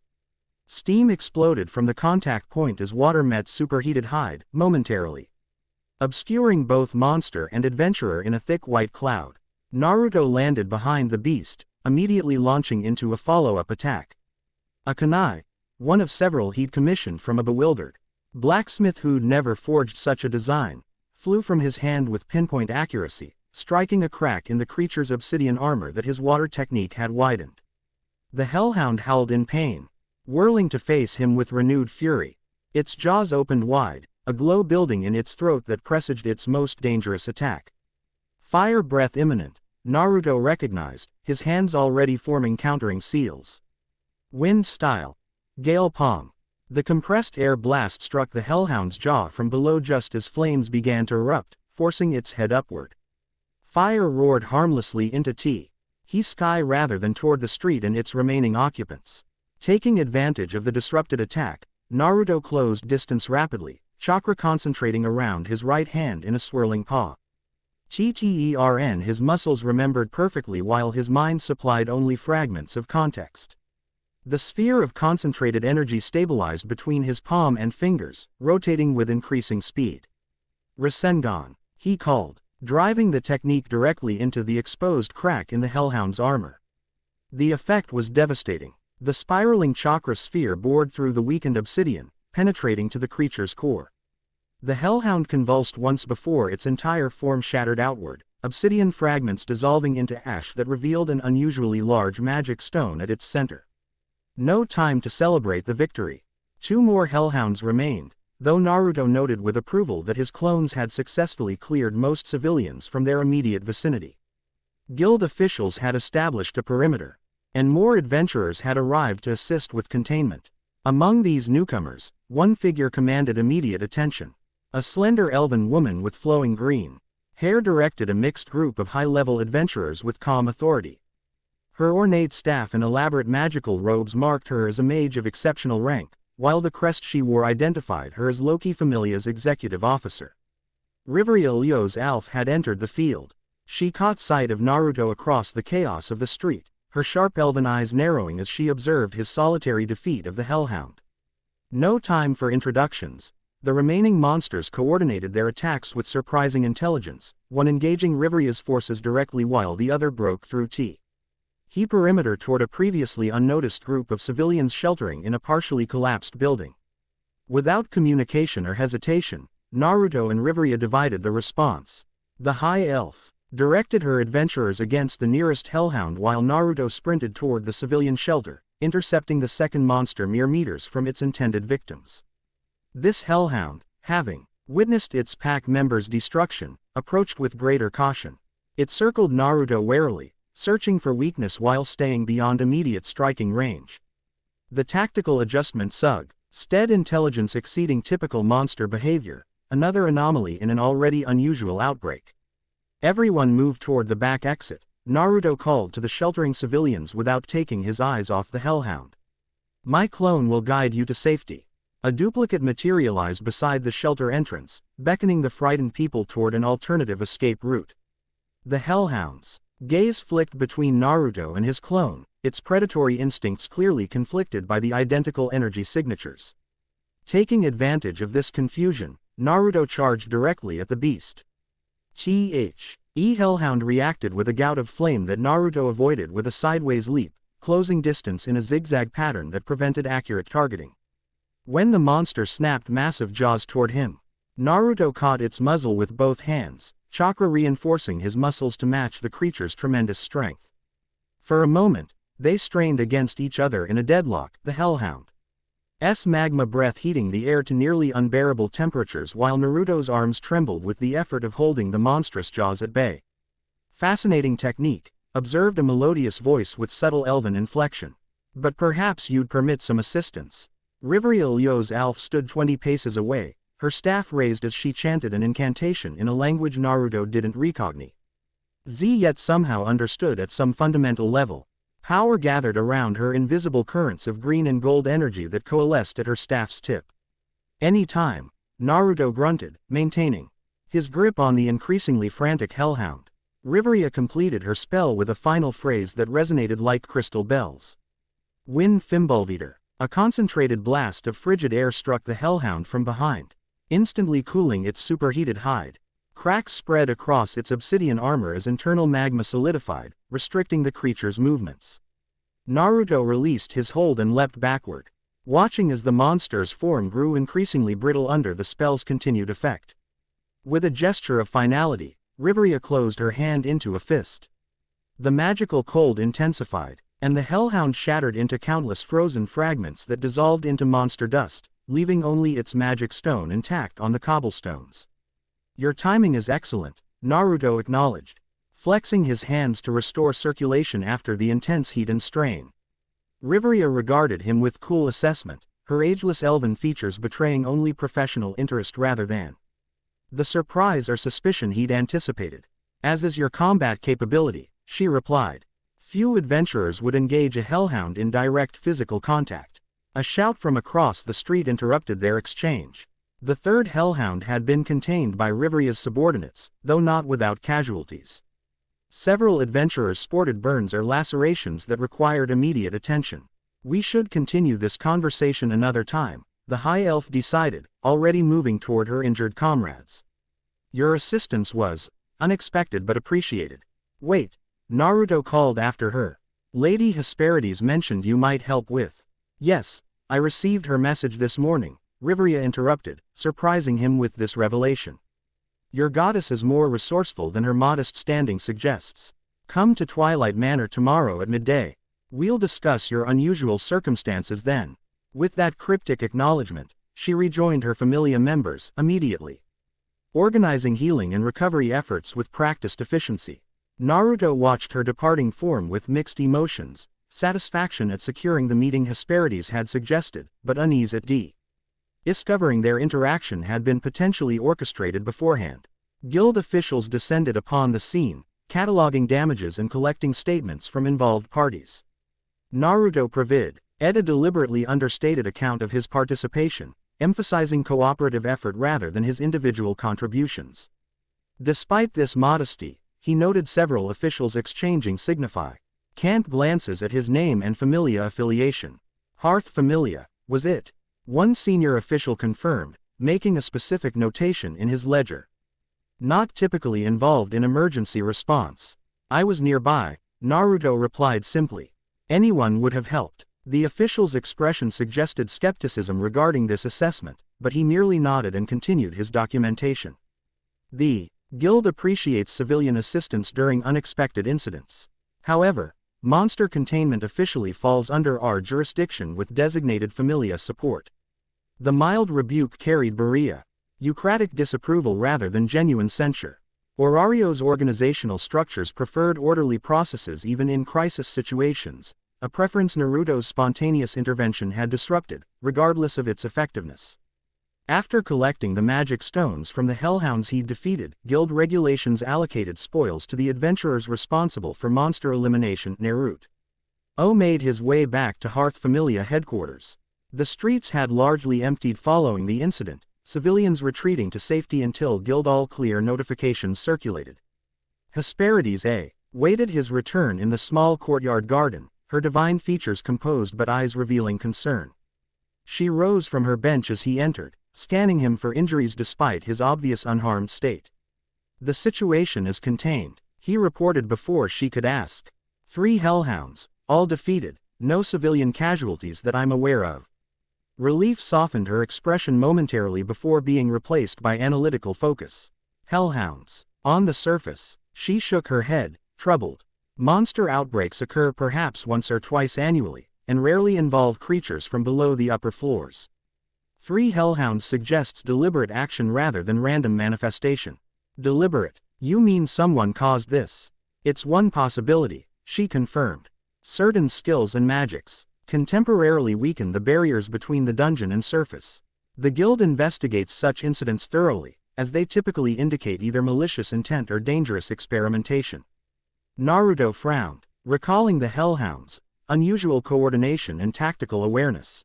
They seemed smarter than dungeon monsters should be.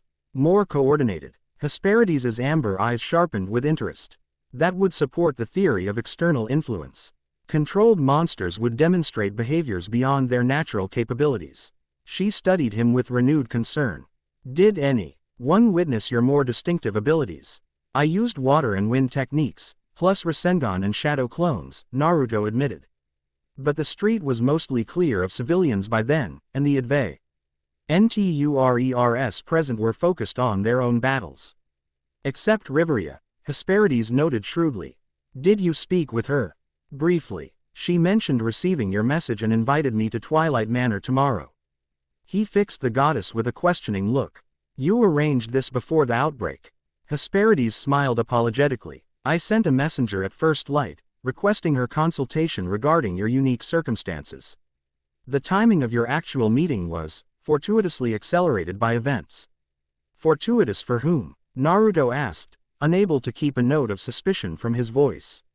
Divine machinations, however well-intentioned, raised instinctive wariness he couldn't fully explain. The goddess sighed, acknowledging his concern. I understand your hesitation, Naruto. Gods play long games, and even the most benevolent among us sometimes manipulate circumstances to desired outcomes. She met his gaze directly. I did not orchestrate today's monster outbreak. Such action violates both divine compact and my personal principles. But I won't pretend I'm disappointed that it created an opportunity for you to demonstrate your value to someone of Riveria's stature. Her candor disarmed his suspicion. If Hesperides operated according to Orario's political realities, at least she remained transparent about her methods and motivations. What should I expect tomorrow? he asked, accepting her explanation. Curiosity primarily, she replied. Riveria values knowledge above most considerations. Your unique abilities and uncertain origin represent intellectual puzzles she'll find difficult to resist. Regardless of familia affiliations, Hesperides' expression turned thoughtful. She'll likely request demonstrations, perhaps testing the interactions between your chakra and this world's magic systems. Accommodate where reasonable, but remember you're consulting her for information, not submitting to examination. Naruto nodded, appreciating the subtle distinction. In Orario's hierarchical society, how one framed interactions with higher status individuals often determined their outcomes. Now, Hesperides continued, you should rest and recover. Using multiple high-level techniques in rapid succession must have depleted your energy reserves, even with your exceptional capacity. Though he wasn't physically exhausted, his chakra reserves seemed to regenerate at rates that surprised even himself. Naruto recognized the wisdom in preparation before tomorrow's potentially significant meeting. He retreated to his room, using the quiet hours to practice raw control exercises that increasingly felt like remembered routines rather than new learning. As evening approached, a guild messenger arrived with an official commendation for Hearth Familia's Aussie stance during the emergency, a standard formality that nevertheless represented positive recognition from Orario's regulatory authority. Accompanying this was a personal note addressed to Naruto, its elegant script and high-quality parchment suggesting noble origins. The message was brief but significant. Your intervention today displayed both power and principle, a rare combination in Orario. Creatures of the middle floors should not have manifested on the surface through natural means. Be vigilant. The root cause likely remains unaddressed. RLA. Riveria's warning confirmed Hesperides' suspicions regarding the outbreak's unnatural origins. More interesting was the High Elf's decision to communicate this assessment privately rather than through official guild channels, a minor but meaningful breach of protocol that suggested personal interest beyond professional courtesy. Naruto tucked the note away thoughtfully. Tomorrow's meeting might offer more than just information about his fragmented past. It could provide insight into current threats facing Orario itself. Dawn found him in the courtyard again, meditation replacing physical training as he systematically examined the complex network of chakra pathways throughout his body. Recent intensive use had brought greater clarity to his understanding of this energy system, how different techniques required specific flow patterns, how his reserves replenished through rest and proper circulation. Most intriguing was his growing awareness of natural energy that existed beyond his physical form, ambient power that seemed to permeate all living things in this world just as it had in his forgotten homeland. Something about this energy called to him, suggesting techniques that hovered just beyond conscious recollection. His contemplation was interrupted by Nora, Hearth Familia's efficient steward. Lady Hesperides requests your presence in the receiving room, she informed him. You have a visitor. Surprised by this early interruption to his routine, Naruto followed her inside. The visitor proved unexpected indeed. Lily waited in the modest receiving room, her small form tense with poorly concealed agitation. There you are, she said as he entered, dispensing with formal greetings. Is it true you fought hellhounds on West Main yesterday? Word travels fast, Naruto observed, gesturing for her to sit while taking a chair opposite. Yes, I helped contain the outbreak. How did you hear about it? Lily remained standing, too restless for stationary conversation. Everyone's talking about it. Hellhounds pairing on the surface is unusual enough, but the rumors focus on the adventurer who engaged them directly using magic unlike anything in Orario, water and wind without chance, duplicating himself, and some kind of spinning energy attack. Quote, her description, though simplified, accurately captured his contributions to the incident. The guild's report didn't include those details, he noted. The guild controls official information. Lily replied with the cynicism of experienced youth. Unofficial networks care about what's actually interesting. She fixed him with an accusing stare. You sigh. You were trying to maintain a low profile. This is the opposite of that. Naruto spread his hands in a gesture of pragmatic acceptance. People needed help. I wasn't going to stand aside because of political considerations. Lily's expression softened marginally. That's admirable but naive. In Orario, Everything becomes political eventually, especially displays of unusual power. She finally took the offered seat. Leaning forward intently, "You've attracted attention from major players now. Loki Familia was directly involved in the containment, and they're not known for ignoring potential assets or threats. I'm meeting with their second-in-command today," Naruto confirmed, seeing no reason to conceal information Lily would likely acquire through her own channels. This revelation clearly surprised her. Riveria Ljos Alf, the Nine Hells herself, she studied him with renewed assessment. That's significant. Riveria rarely involves herself with lower-tier familias unless Loki specifically directs it. "It's a consultation regarding some research questions," Naruto explained, deliberately understating the meeting's potential importance. Lady Hesperides suggested her expertise might help with my memory situation. "Right," Lily replied skeptically. "Just a friendly scholarly chat with one of Orario's most powerful mages who happens to represent its second-largest familia." She shook her head in exasperation. "You really don't understand how this city works, do you?"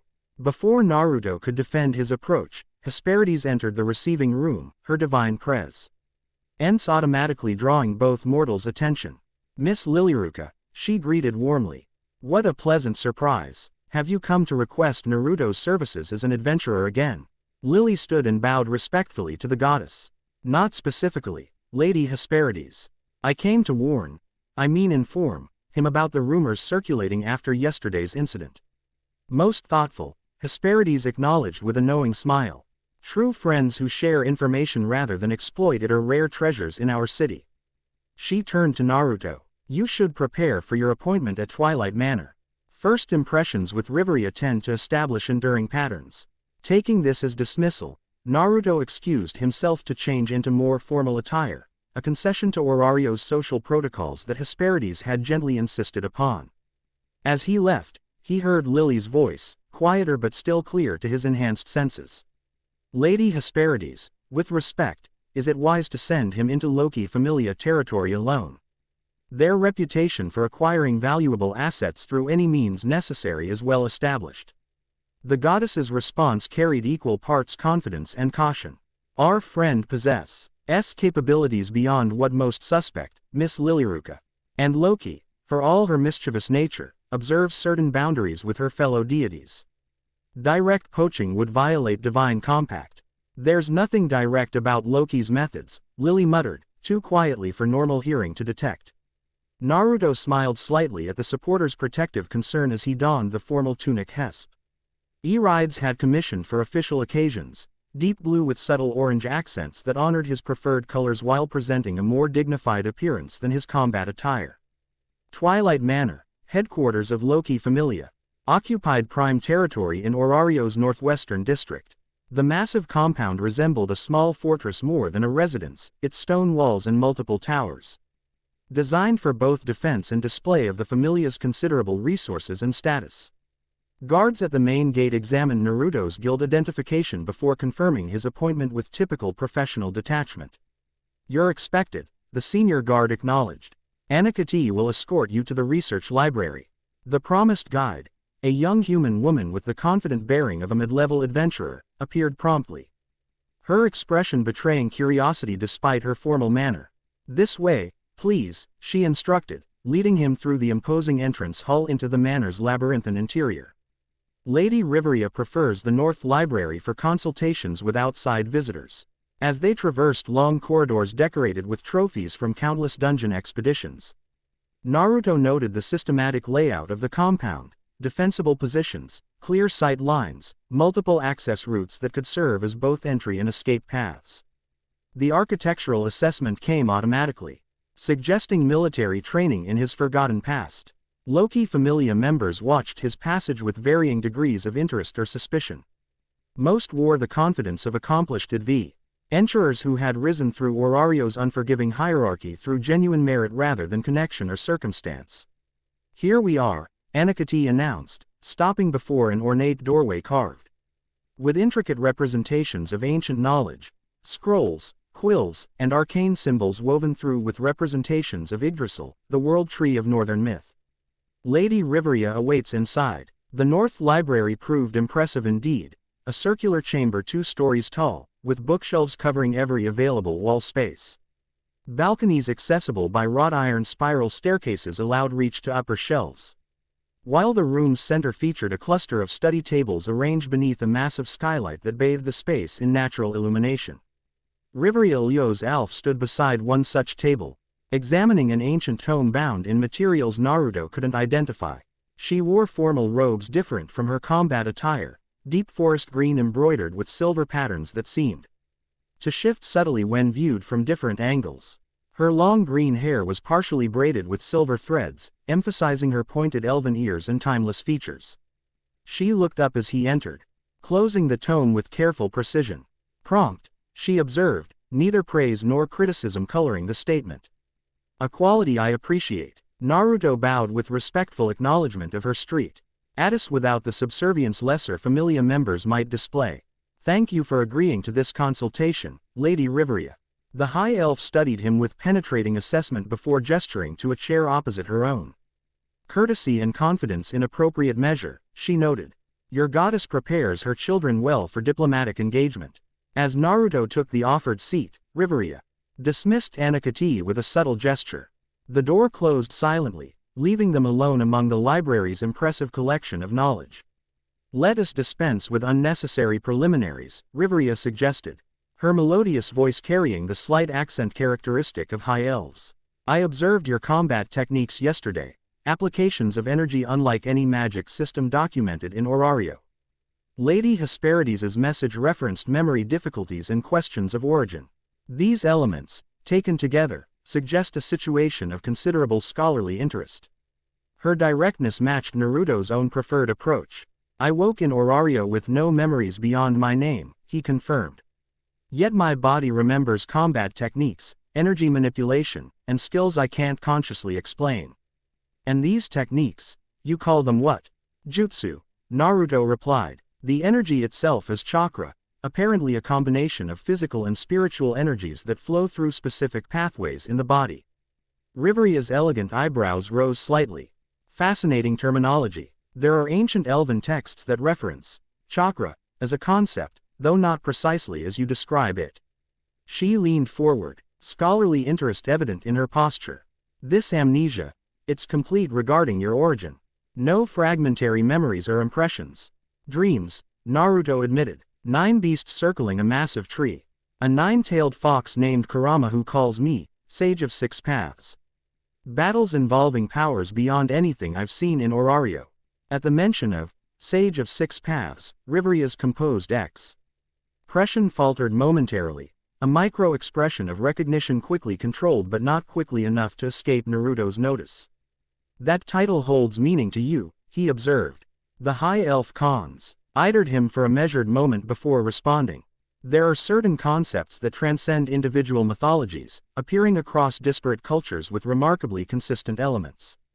The noti on of a sage who walks 6 distinct paths of power exists in ancient elven lore, though largely as philosophical metaphor rather than historical record. She rose gracefully, moving to a nearby shelf, where she retrieved a slender volume bound in faded green leather. This text dates from before the divine descent, when gods still remained in the upper realm rather than walking among mortals. It references a figure who unified 6 fundamental energies, creating a bridge between mortal and divine understanding. Opening the book carefully, she placed it before Naruto. The script was unfamiliar, flowing characters unlike Orario's standard writing, yet somehow he found he could understand certain passages, as though some part of his consciousness recognized the concepts if not the specific language. You can read this? Riveria asked, observing his reaction with keen interest. Not exactly, Naruto replied honestly. But some parts resonate. Like hearing a familiar melody played on an unfamiliar instrument. This response clearly intrigued the high elf. Most fascinating. The text describes 6 fundamental paths or realms of power: animal, human, divine, spectral, hungry, and hellish. The sage who mastered understanding of all 6 gained the ability to transcend traditional boundaries between worlds. The description triggered no specific memories, yet carried undeniable resonance that vibrated through Naruto's consciousness. And this sage, what was their purpose? Why gain such power? To maintain balance, Riveria replied, studying him intently. When forces threatened to destabilize the relationship between realms, the sage intervened. Neither mortal nor god but something between, a mediating force. The concept felt right in ways Naruto couldn't articulate. A vagu. Impression formed of standing between opposed forces, negotiating impossible compromises, bearing responsibility for equilibrium that others couldn't maintain. Lady Hesperides believes I might originate from another realm entirely. He said that my presence in Orario represents some kind of cross-world transition. Riveria's expression revealed neither skepticism nor acceptance of this theory. The multiverse hypothesis has existed in elven cosmology for millennia. Gods themselves acknowledge the possibility of domains beyond their direct perception. She closed the ancient text carefully. However, theoretical possibility and practical evidence are distinct considerations. You want proof, Naruto surmised. I want observation, she corrected. Would you permit a practical demonstration of your abilities under controlled conditions? Comparing your techniques to our world's documented magic systems might provide insights regarding compatibility or divergence. The request seemed reasonable, if potentially revealing. What would this demonstration involve? A simple exchange, Riveria proposed. I will cast several representative categories of our magic. You will execute comparable techniques from your repertoire. We'll observe interactions, similarities, and distinctions. Naruto considered the proposal. Hesperides had advised caution regarding full displays of his capabilities. Yet Riveria's expertise might provide critical insights unavailable elsewhere. A limited demonstration seemed an acceptable compromise. Agreed, he decided. Though I should note my techniques aren't fully recovered. I can demonstrate what I've regained, but there are likely significant gaps. Riveria nodded, seemingly pleased with his candor. This courtyard should provide adequate space, she said, leading him toward a door at the library's far side that opened onto a secluded garden surrounded by high walls. Privacy for our experiment. The courtyard measured perhaps 30 meters across. Its carefully maintained grass bordered by ornamental trees that provided both aesthetic beauty and practical screening from adjacent buildings. A small pond occupied one corner, eelstone benches positioned along the perimeter offered observation points. I'll begin with fundamental elemental magic, Riveria decided, taking position near the courtyard's center. Fire, water, wind, earth. The basic building blocks of our world's magical system. Observe the incantation requirements and mana circulation patterns. She raised her staff, chanting in the ancient elven language. That somehow resonated with Naruto's fragmented understanding. Power gathered visibly around her slender form, coalescing according to patterns directed by both verbal commands and the staff's focusing properties. Alf fire, she concluded, sending a precise jet of flame toward an unoccupied section of the courtyard where it dissipated harmlessly. The incantation shapes the mana, she explained. Without specific verbal direction, raw magical energy remains unfocused and largely unusable except by the most skilled practitioners. Naruto nodded, analyzing the differences between her approach and his own techniques. Chakra requires physical focusing, hand seals that direct energy flow, but not verbal commands in most cases. To demonstrate, he formed the necessary sequence of hand positions. Feeling chakra respond to the established patterns. Fire style. Fireball jutsu. A concentrated sphere of flame erupted from his mouth, matching Riveria's demonstration in size and trajectory. Before extinguishing at the same point in the courtyard, the high elf's eyes widened fractionally, the only indication of surprise in her otherwise composed demeanor. Remarkable consistency in output. With fundamentally different methodology, she observed. Your hand positions serve similar purpose to our incantations, yet the energy manifestation appears more directly integrated with your physical form. They continued through elemental comparisons, Riveria demonstrating increasingly complex magical formulations while Naruto responded with equivalent jutsu from his recovering repertoire. CH exchange revealed subtle differences in approach while confirming fundamental compatibility in results. Fire burned, water flowed, wind cut, and earth protected regardless of the system used to manipulate these elements. Most illuminating, Riveria concluded after completing the elemental cycle. Your techniques demonstrate efficiency advantages in execution speed and directional control, magic typically achieves greater raw power through dedicated channeling. She studied him with scholarly intensity. However, elemental manipulation represents only basic applications. What of techniques unique to your system with no direct magical equivalent? This was precisely the territory Hesperides had cautioned against, revealing capabilities without clear parallels in Orario's established power frameworks. Yet Riveria had shared valuable information with apparent honesty, creating a reasonable expectation of reciprocity. Shadow clones have no equivalent that I've observed, Naruto acknowledged, forming the distinctive cross-shaped hand seal. Shadow clone jutsu. 3 perfect duplicates materialized beside him, each possessing physical substance rather than mere illusory appearance. Riveria approached one clone, examining it with intense curiosity before reaching out to touch its shoulder, confirming solid presence rather than projected image. Extraordinary, she murmured. Our illusion magic can create convincing visual deceptions, but tangible duplicates capable of independent action. She circled the clone, noting details with professional thoroughness. Each copy contains a portion of your consciousness and energy reserves.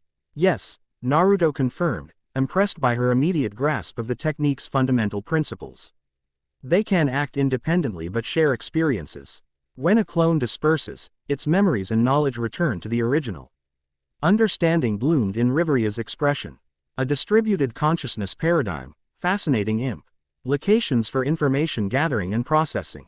She returned her attention to Naruto himself rather than his duplicates. And this technique's limitations. Physical damage causes dispersion, he explained, dismissing the clones with a gesture. And maintaining too many simultaneously depletes chakra reserves more quickly. Riveria nodded thoughtfully. Reasonable constraints for significant capability. She paused, considering her next question carefully. Yesterday, during the Hellhound engagement, you employed a spiraling energy concentration you called Rasengan. Its properties paired unique even among your other techniques.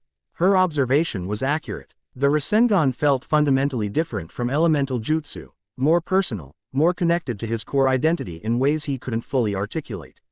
It's a specialized application of shape transformation, he explained, gathering chakra into his right palm where it began rotating in multiple directions simultaneously, forming a perfect sphere of concentrated energy.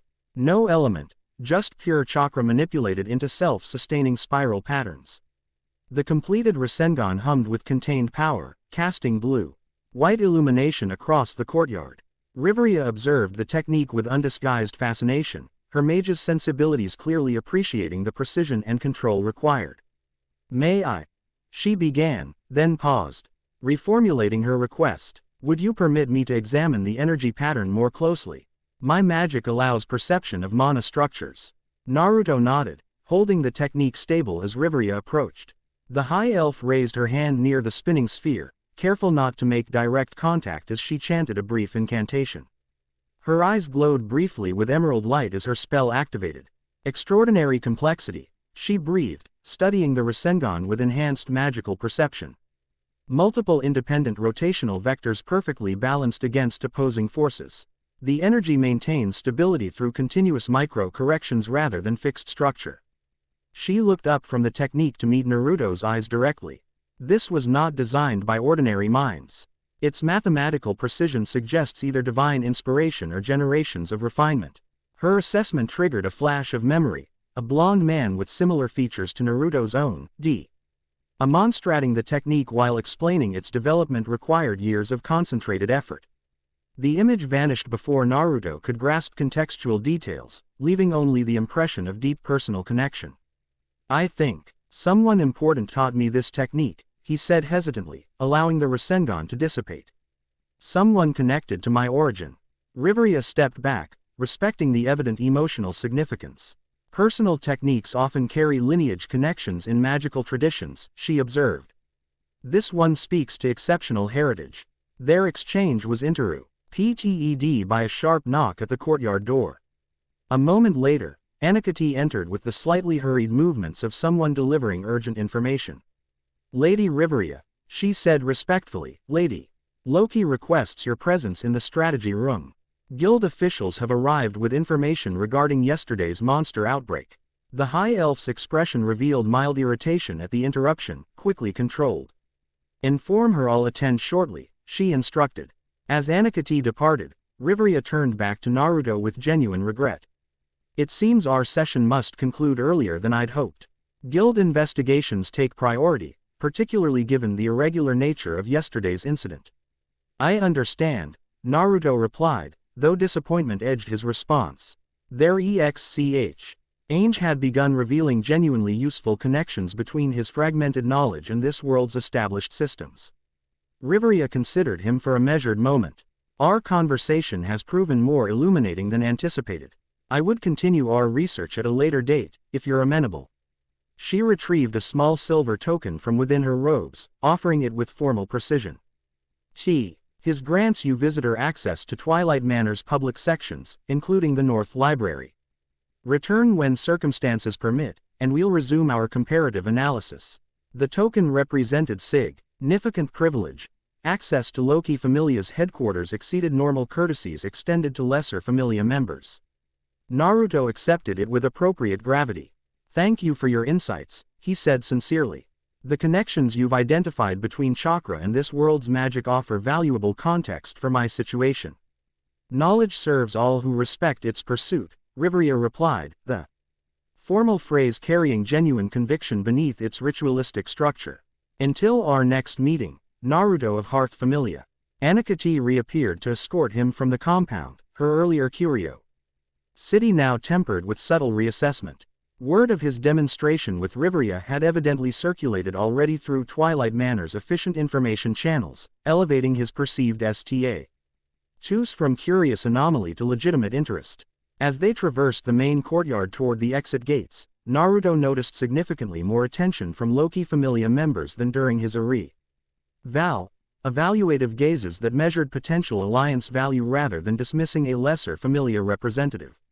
Lady Riveria rarely extends research privileges to outsiders, Anakati observed as they approached the main gate.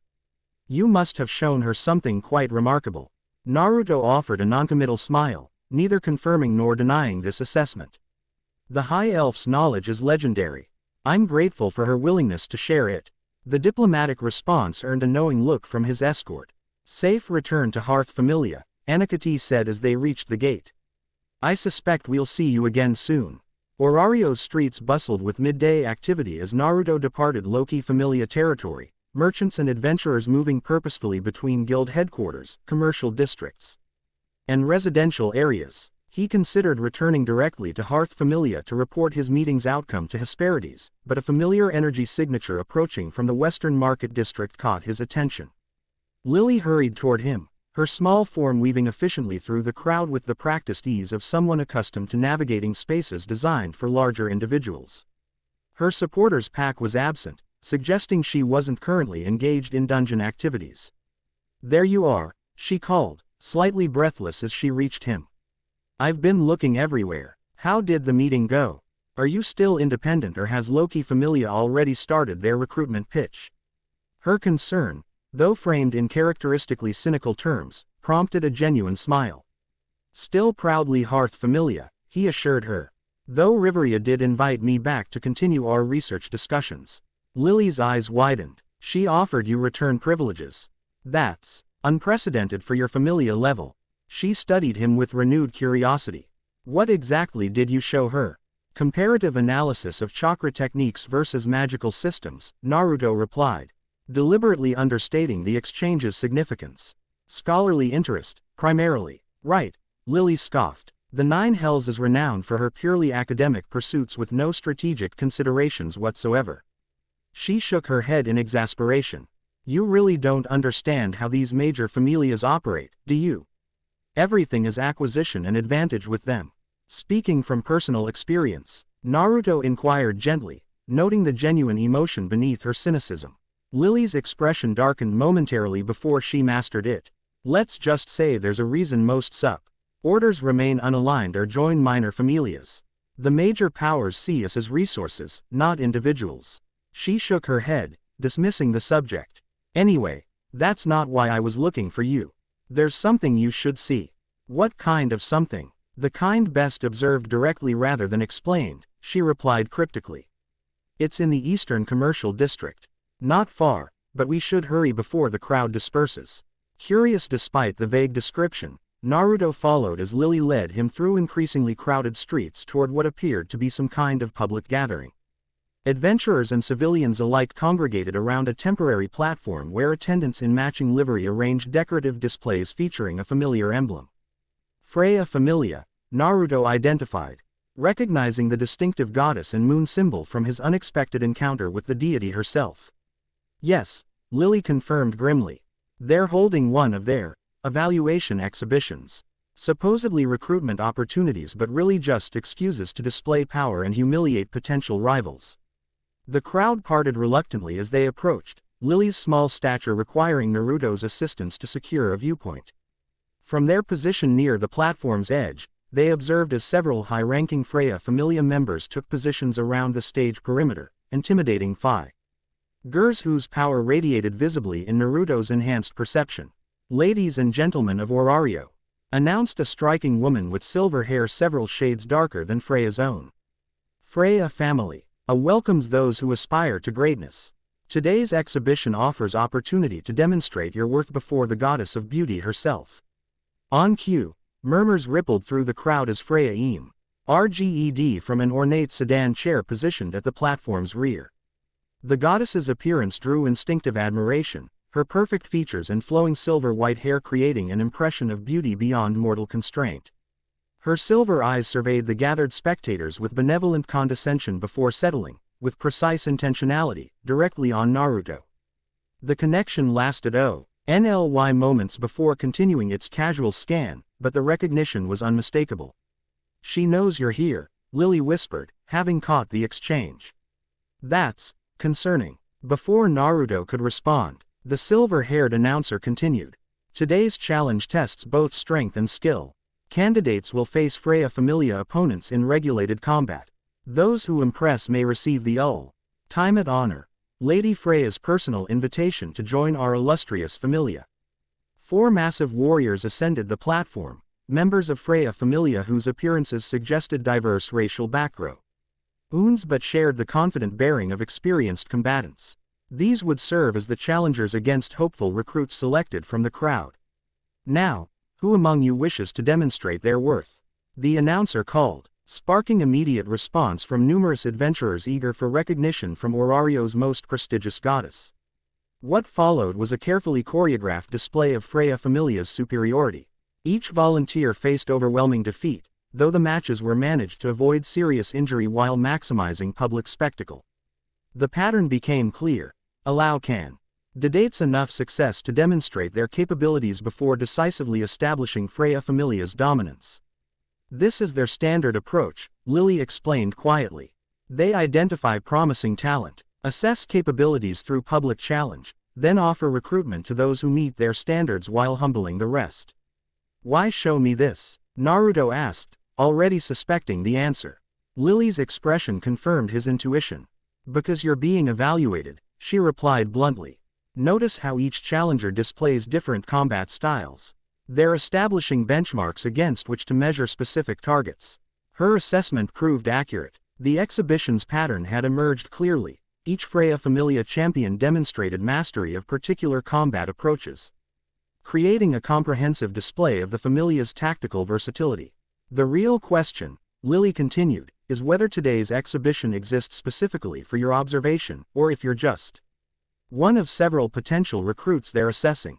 The possibility that Freya had orchestrated this entire spectacle with him in mind seemed simultaneously arrogant and entirely plausible given the goddess's reputation and obvious interest during their brief meeting. The exhibition's final match concluded with polite applause as the announcer stepped forward again. "Freya Familia thanks all participants for their courage and skill. Lady Freya will now address those who have earned special recognition." The goddess rose with ethereal grace, her silver eyes scanning the assembled crowd before she spoke in a voice that carried musical perfection. "Brave adventurers of Orario," she began, "your dedication honors our city and the gods who walk among you. Those who demonstrated exception, Al promised today will receive formal invitations to continue discussions regarding their futures." Her gaze shifted deliberately toward Naruto's position as she continued.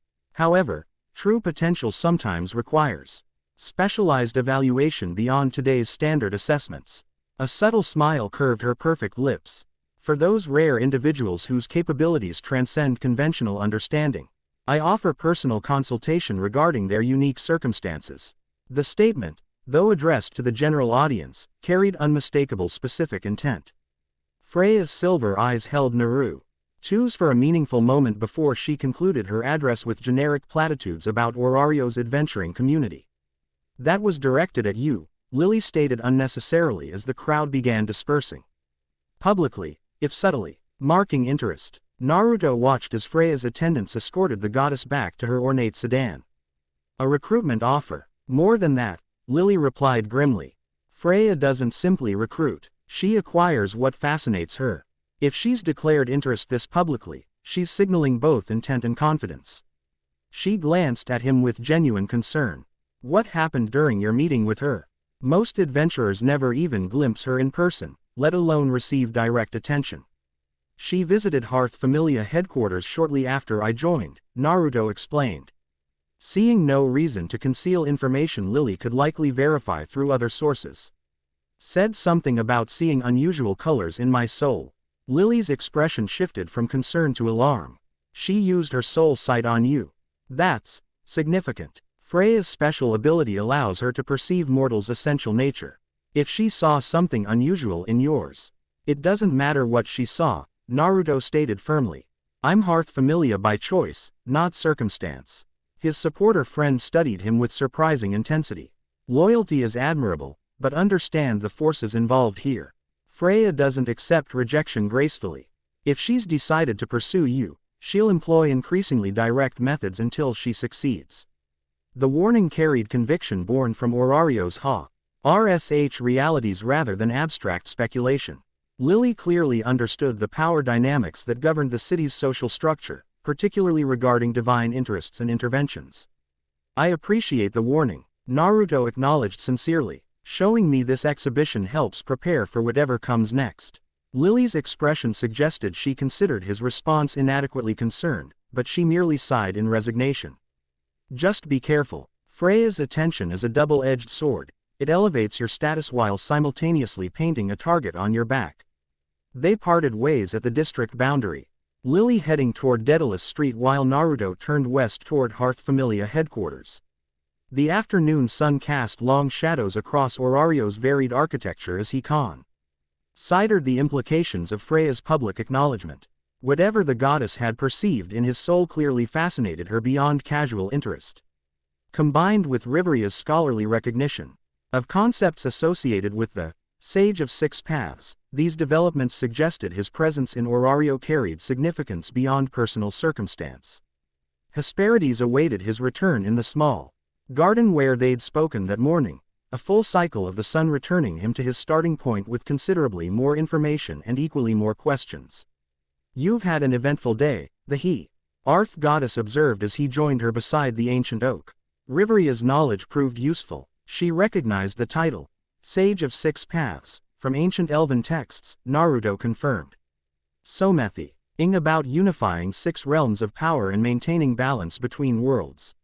Hesperides nodded thoughtfully. Consistent with my suspicions. The concept appears in various mythological systems, AYS associated with mediating forces between disparate realms of existence. She studied him with renewed consideration. Did she explain the specific paths or powers involved? Animal, human, divine, spectral, hungry, and hellish realms.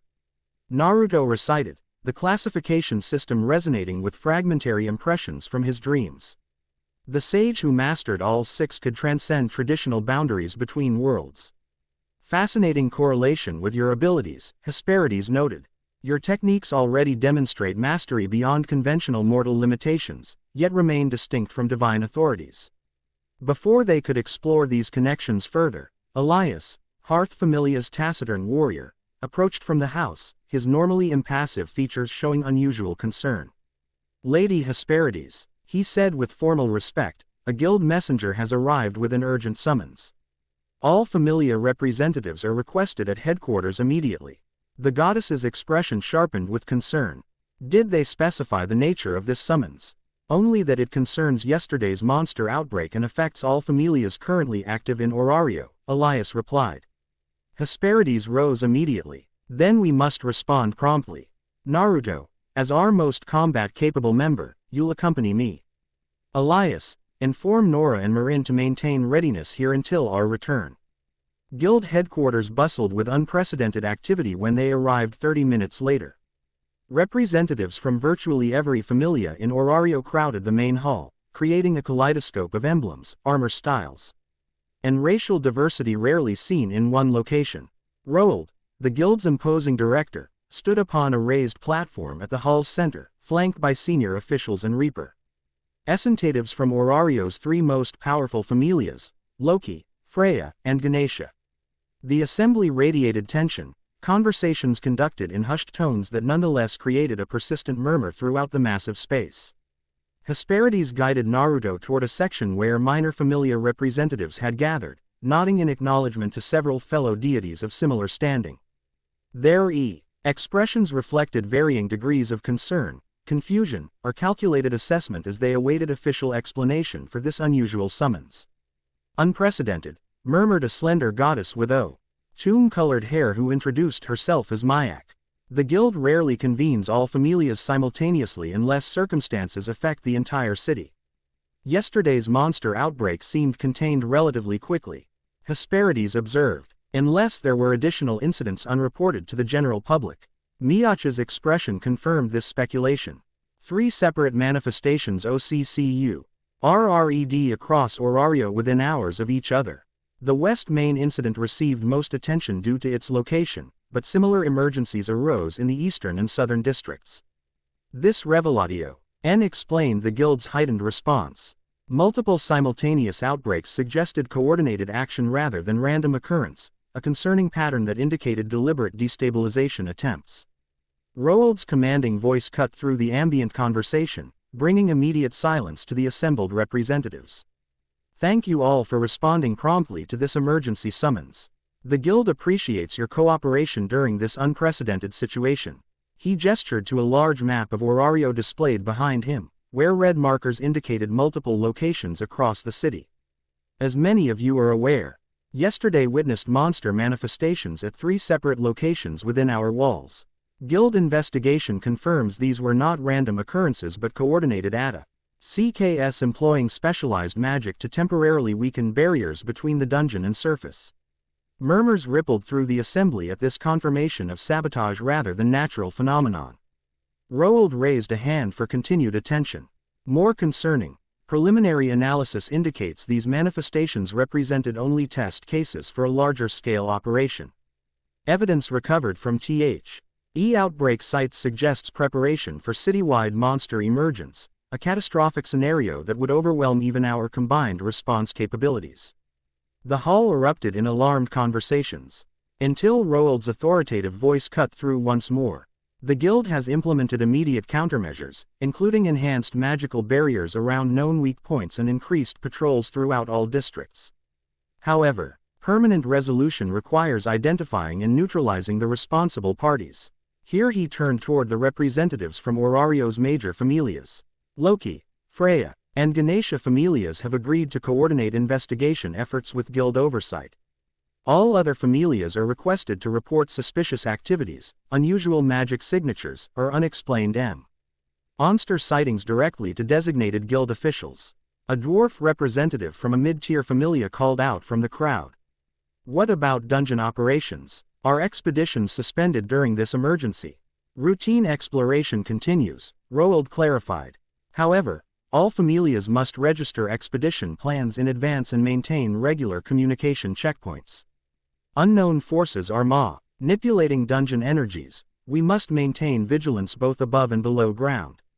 The briefing continued with specific instructions regarding emergency protocols, communication channels, and RCE allocation during the ongoing crisis. Throughout the presentation, Naruto found his attention drawn repeatedly to the 3 major familia representatives flanking the guild director. Riveria Reaper, essented Loki familia with characteristic composed authority, her expression revealing nothing beyond professional attention to proceedings. Beside her stood a massive figure with boar-like features, Ottar. Freya's renowned captain and Orario's only known level 7 adventurer. Ganesha Familia's representative, a powerfully built animal person with elephant characteristics, completed the triumvirate of elite power. The political implications were clear. Orario's dominant familias would direct investigation and response, consolidating authority during crisis while lesser organizations provided support rather than leadership. The arrangement followed established hierarchical patterns while creating potential advantages for those already holding power. As the briefing concluded, representatives dispersed to relay instructions to their respective familias. Hesperides guided Naruto toward the exit, her divine features set in thoughtful concentration. This situation provides both opportunity and risk for Hearth Familia. She observed quietly. Crisis disrupts established patterns, creating space for smaller organizations to demonstrate value beyond their recognized status. Naruto nodded, understanding the strategic assessment. You want us to participate in the investigation. Selectively, she clarified, our resources cannot match major familias in broad operations. However, our unique abilities might prove particularly effective in specialized circumstances. She glanced at him meaningfully. Especially if monster manipulation involves barriers between realms, precisely the domain where a sage of 6 paths might possess relevant expertise. The connection seemed logical, though Naruto's fragmented memories provided insufficient context to confirm or refute this speculation. Where would we start? The guild has assigned primary investigation to the 3 major familias. Official channels follow protocol, Hesperides acknowledged. Unofficial insights often emerge through alternative networks. She guided him toward a less crowded section of the guild lobby where a familiar small figure waited beside a decorative column. Which is why I arranged this consultation while you were meeting with Riveria. Lily stepped forward, her expression unusually serious. Lady Hesperides explained the situation, she said without preamble. I've been asking questions Hero supporter channels, places adventurers and gods rarely monitor. And, Naruto prompted, rumors of unusual activity in Daedalus Street, she replied, referring to Orario's most labyrinthine district, a maze-like section where buildings had been constructed without coherent planning over generations. Specifically, sightings of robed figures conducting rituals at locations that coincide with yesterday's outbreak points. Hesperides nodded thoughtfully, consistent with magical barrier manipulation. Ritualistic preparation would be required for operations affecting dungeon surface boundaries. There's more, Lily continued. A supporter from Hermes Familia mentioned finding unusual markings in the dungeon itself, symbols carved into walls near each outbreak's corresponding underground location. This detail captured Naruto's full attention. What kind of symbols? Concentric circles with tomo patterns, Lily described, sketching the design in the air with her finger. Multiple rings connected by line formations. Quote, the description triggered immediate recognition, not from conscious memory but from physical sensation. Naruto's right palm tingled sharply, prompting him to turn it upward for examination. The skin appeared normal, yet the sensation persisted like phantom writing etched beneath the surface. These symbols, he said carefully, did the report mention how they responded to proximity? Did they react to adventurers approaching? Lily's expression sharpened with interest at his specific question. The supporter said they glowed when certain individuals passed nearby, not everyone. Just particular adventurers with no apparent pattern to who triggered the response. Hesperides watched this exchange with analytical focus, clearly connecting implications between Naruto's reaction and the reported phenomena. This warrants direct investigation, she decided. Lily, could you guide us to one of these marking locations in the dungeon? The supporter hesitated, weighing risks against potential benefits. I know approximately where the one in Upper 13 was reported, she acknowledged reluctantly. But dungeon expeditions require guild registration during the current emergency, and specifying that location would draw attention. Then we register for a routine exploration of levels 10 through 15, Hesperides suggested. Standard resource gathering, with deviation permitted for informal mapping, a common expedition type unlikely to trigger special scrutiny. The plan's simplicity offered their best chance for unhindered investigation. Naruto Ritu, RNED to Hearth Familia headquarters to collect proper equipment while Hesperides and Lily handled guild registration formalities.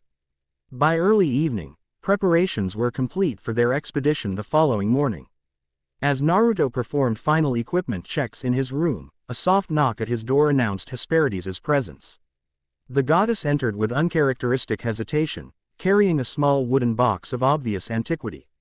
"Before tomorrow's expedition," she said, placing the box on his small desk, "there's something you should know regarding your physical condition." The statement's careful phrasing raised immediate concerns. "What do you mean?" Hesperides opened the box, revealing a polished silver mirror of unusual design, its handle formed into representations of Hearth FL.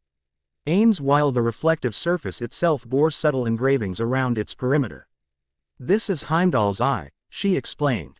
"A minor divine artifact that reveals what mortal perception cannot. I've refrained from using it until now, respecting your privacy while your memories returned naturally." She met his gaze directly.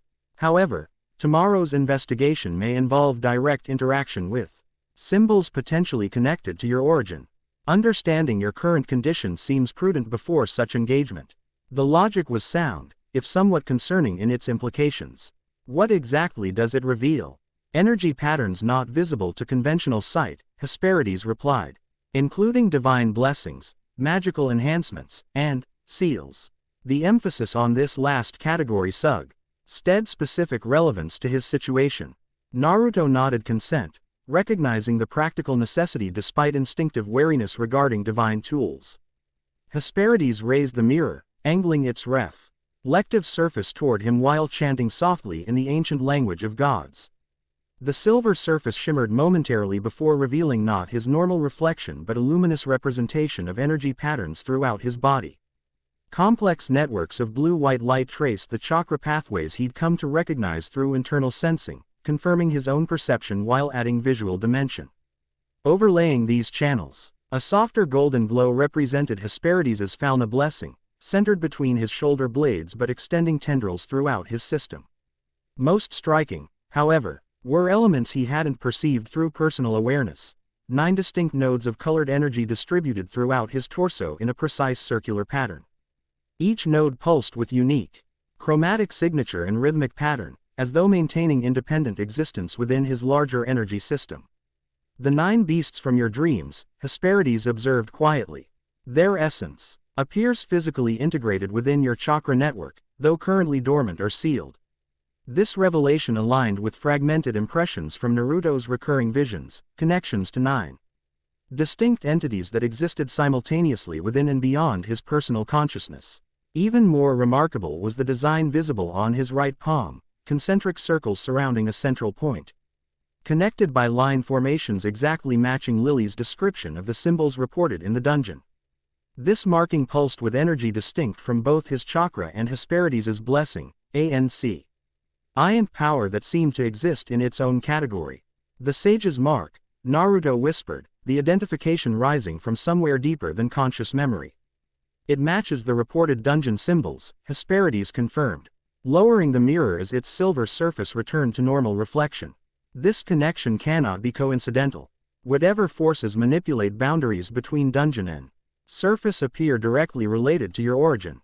The implications hung between them in the quiet evening air. Naruto's presence in Orario, his mysterious abilities, the recurring dreams of 9 beasts and ancient responsibilities, all potentially connected to current threats facing the city. "You think I was sent here deliberately," he surmised, articulating the conclusion Hesperides had approached but not directly stated. "That my appearance in Orario relates to these boundary manipulations." The goddess considered her response carefully. "Gods recognize patterns beyond mortal perception," she acknowledged. "Coincidence rarely explains convergence of significant phenomena. Your arrival, these symbols, disruptions between realms, they form a constellation of meaning rather than random points of light." She replaced the silver mirror in its wooden container before continuing. "Whether you were sent deliberately or drawn unconsciously, your connection to these events seems increasingly certain. Tomorrow's investigation may provide critical context for both your personal circumstances and Orario's current crisis." With that assessment, she bid him restful sleep before tomorrow's expedition. leaving Naruto alone with revelations that simultaneously clarified and complicated his understanding of his position in this world. Morning arrived with uncharacteristic fog shrouding Orario, reducing visibility and lending ethereal quality to the city's normally distinct architecture. Naruto met Lily at the designated location near Babel Tower, both equipped for serious dungeon exploration rather than casual investigation. "Lady Hesperides isn't joining us?" Lily inquired, noting the goddess's absence. "Gods rarely enter the dungeon directly," Naruto explained.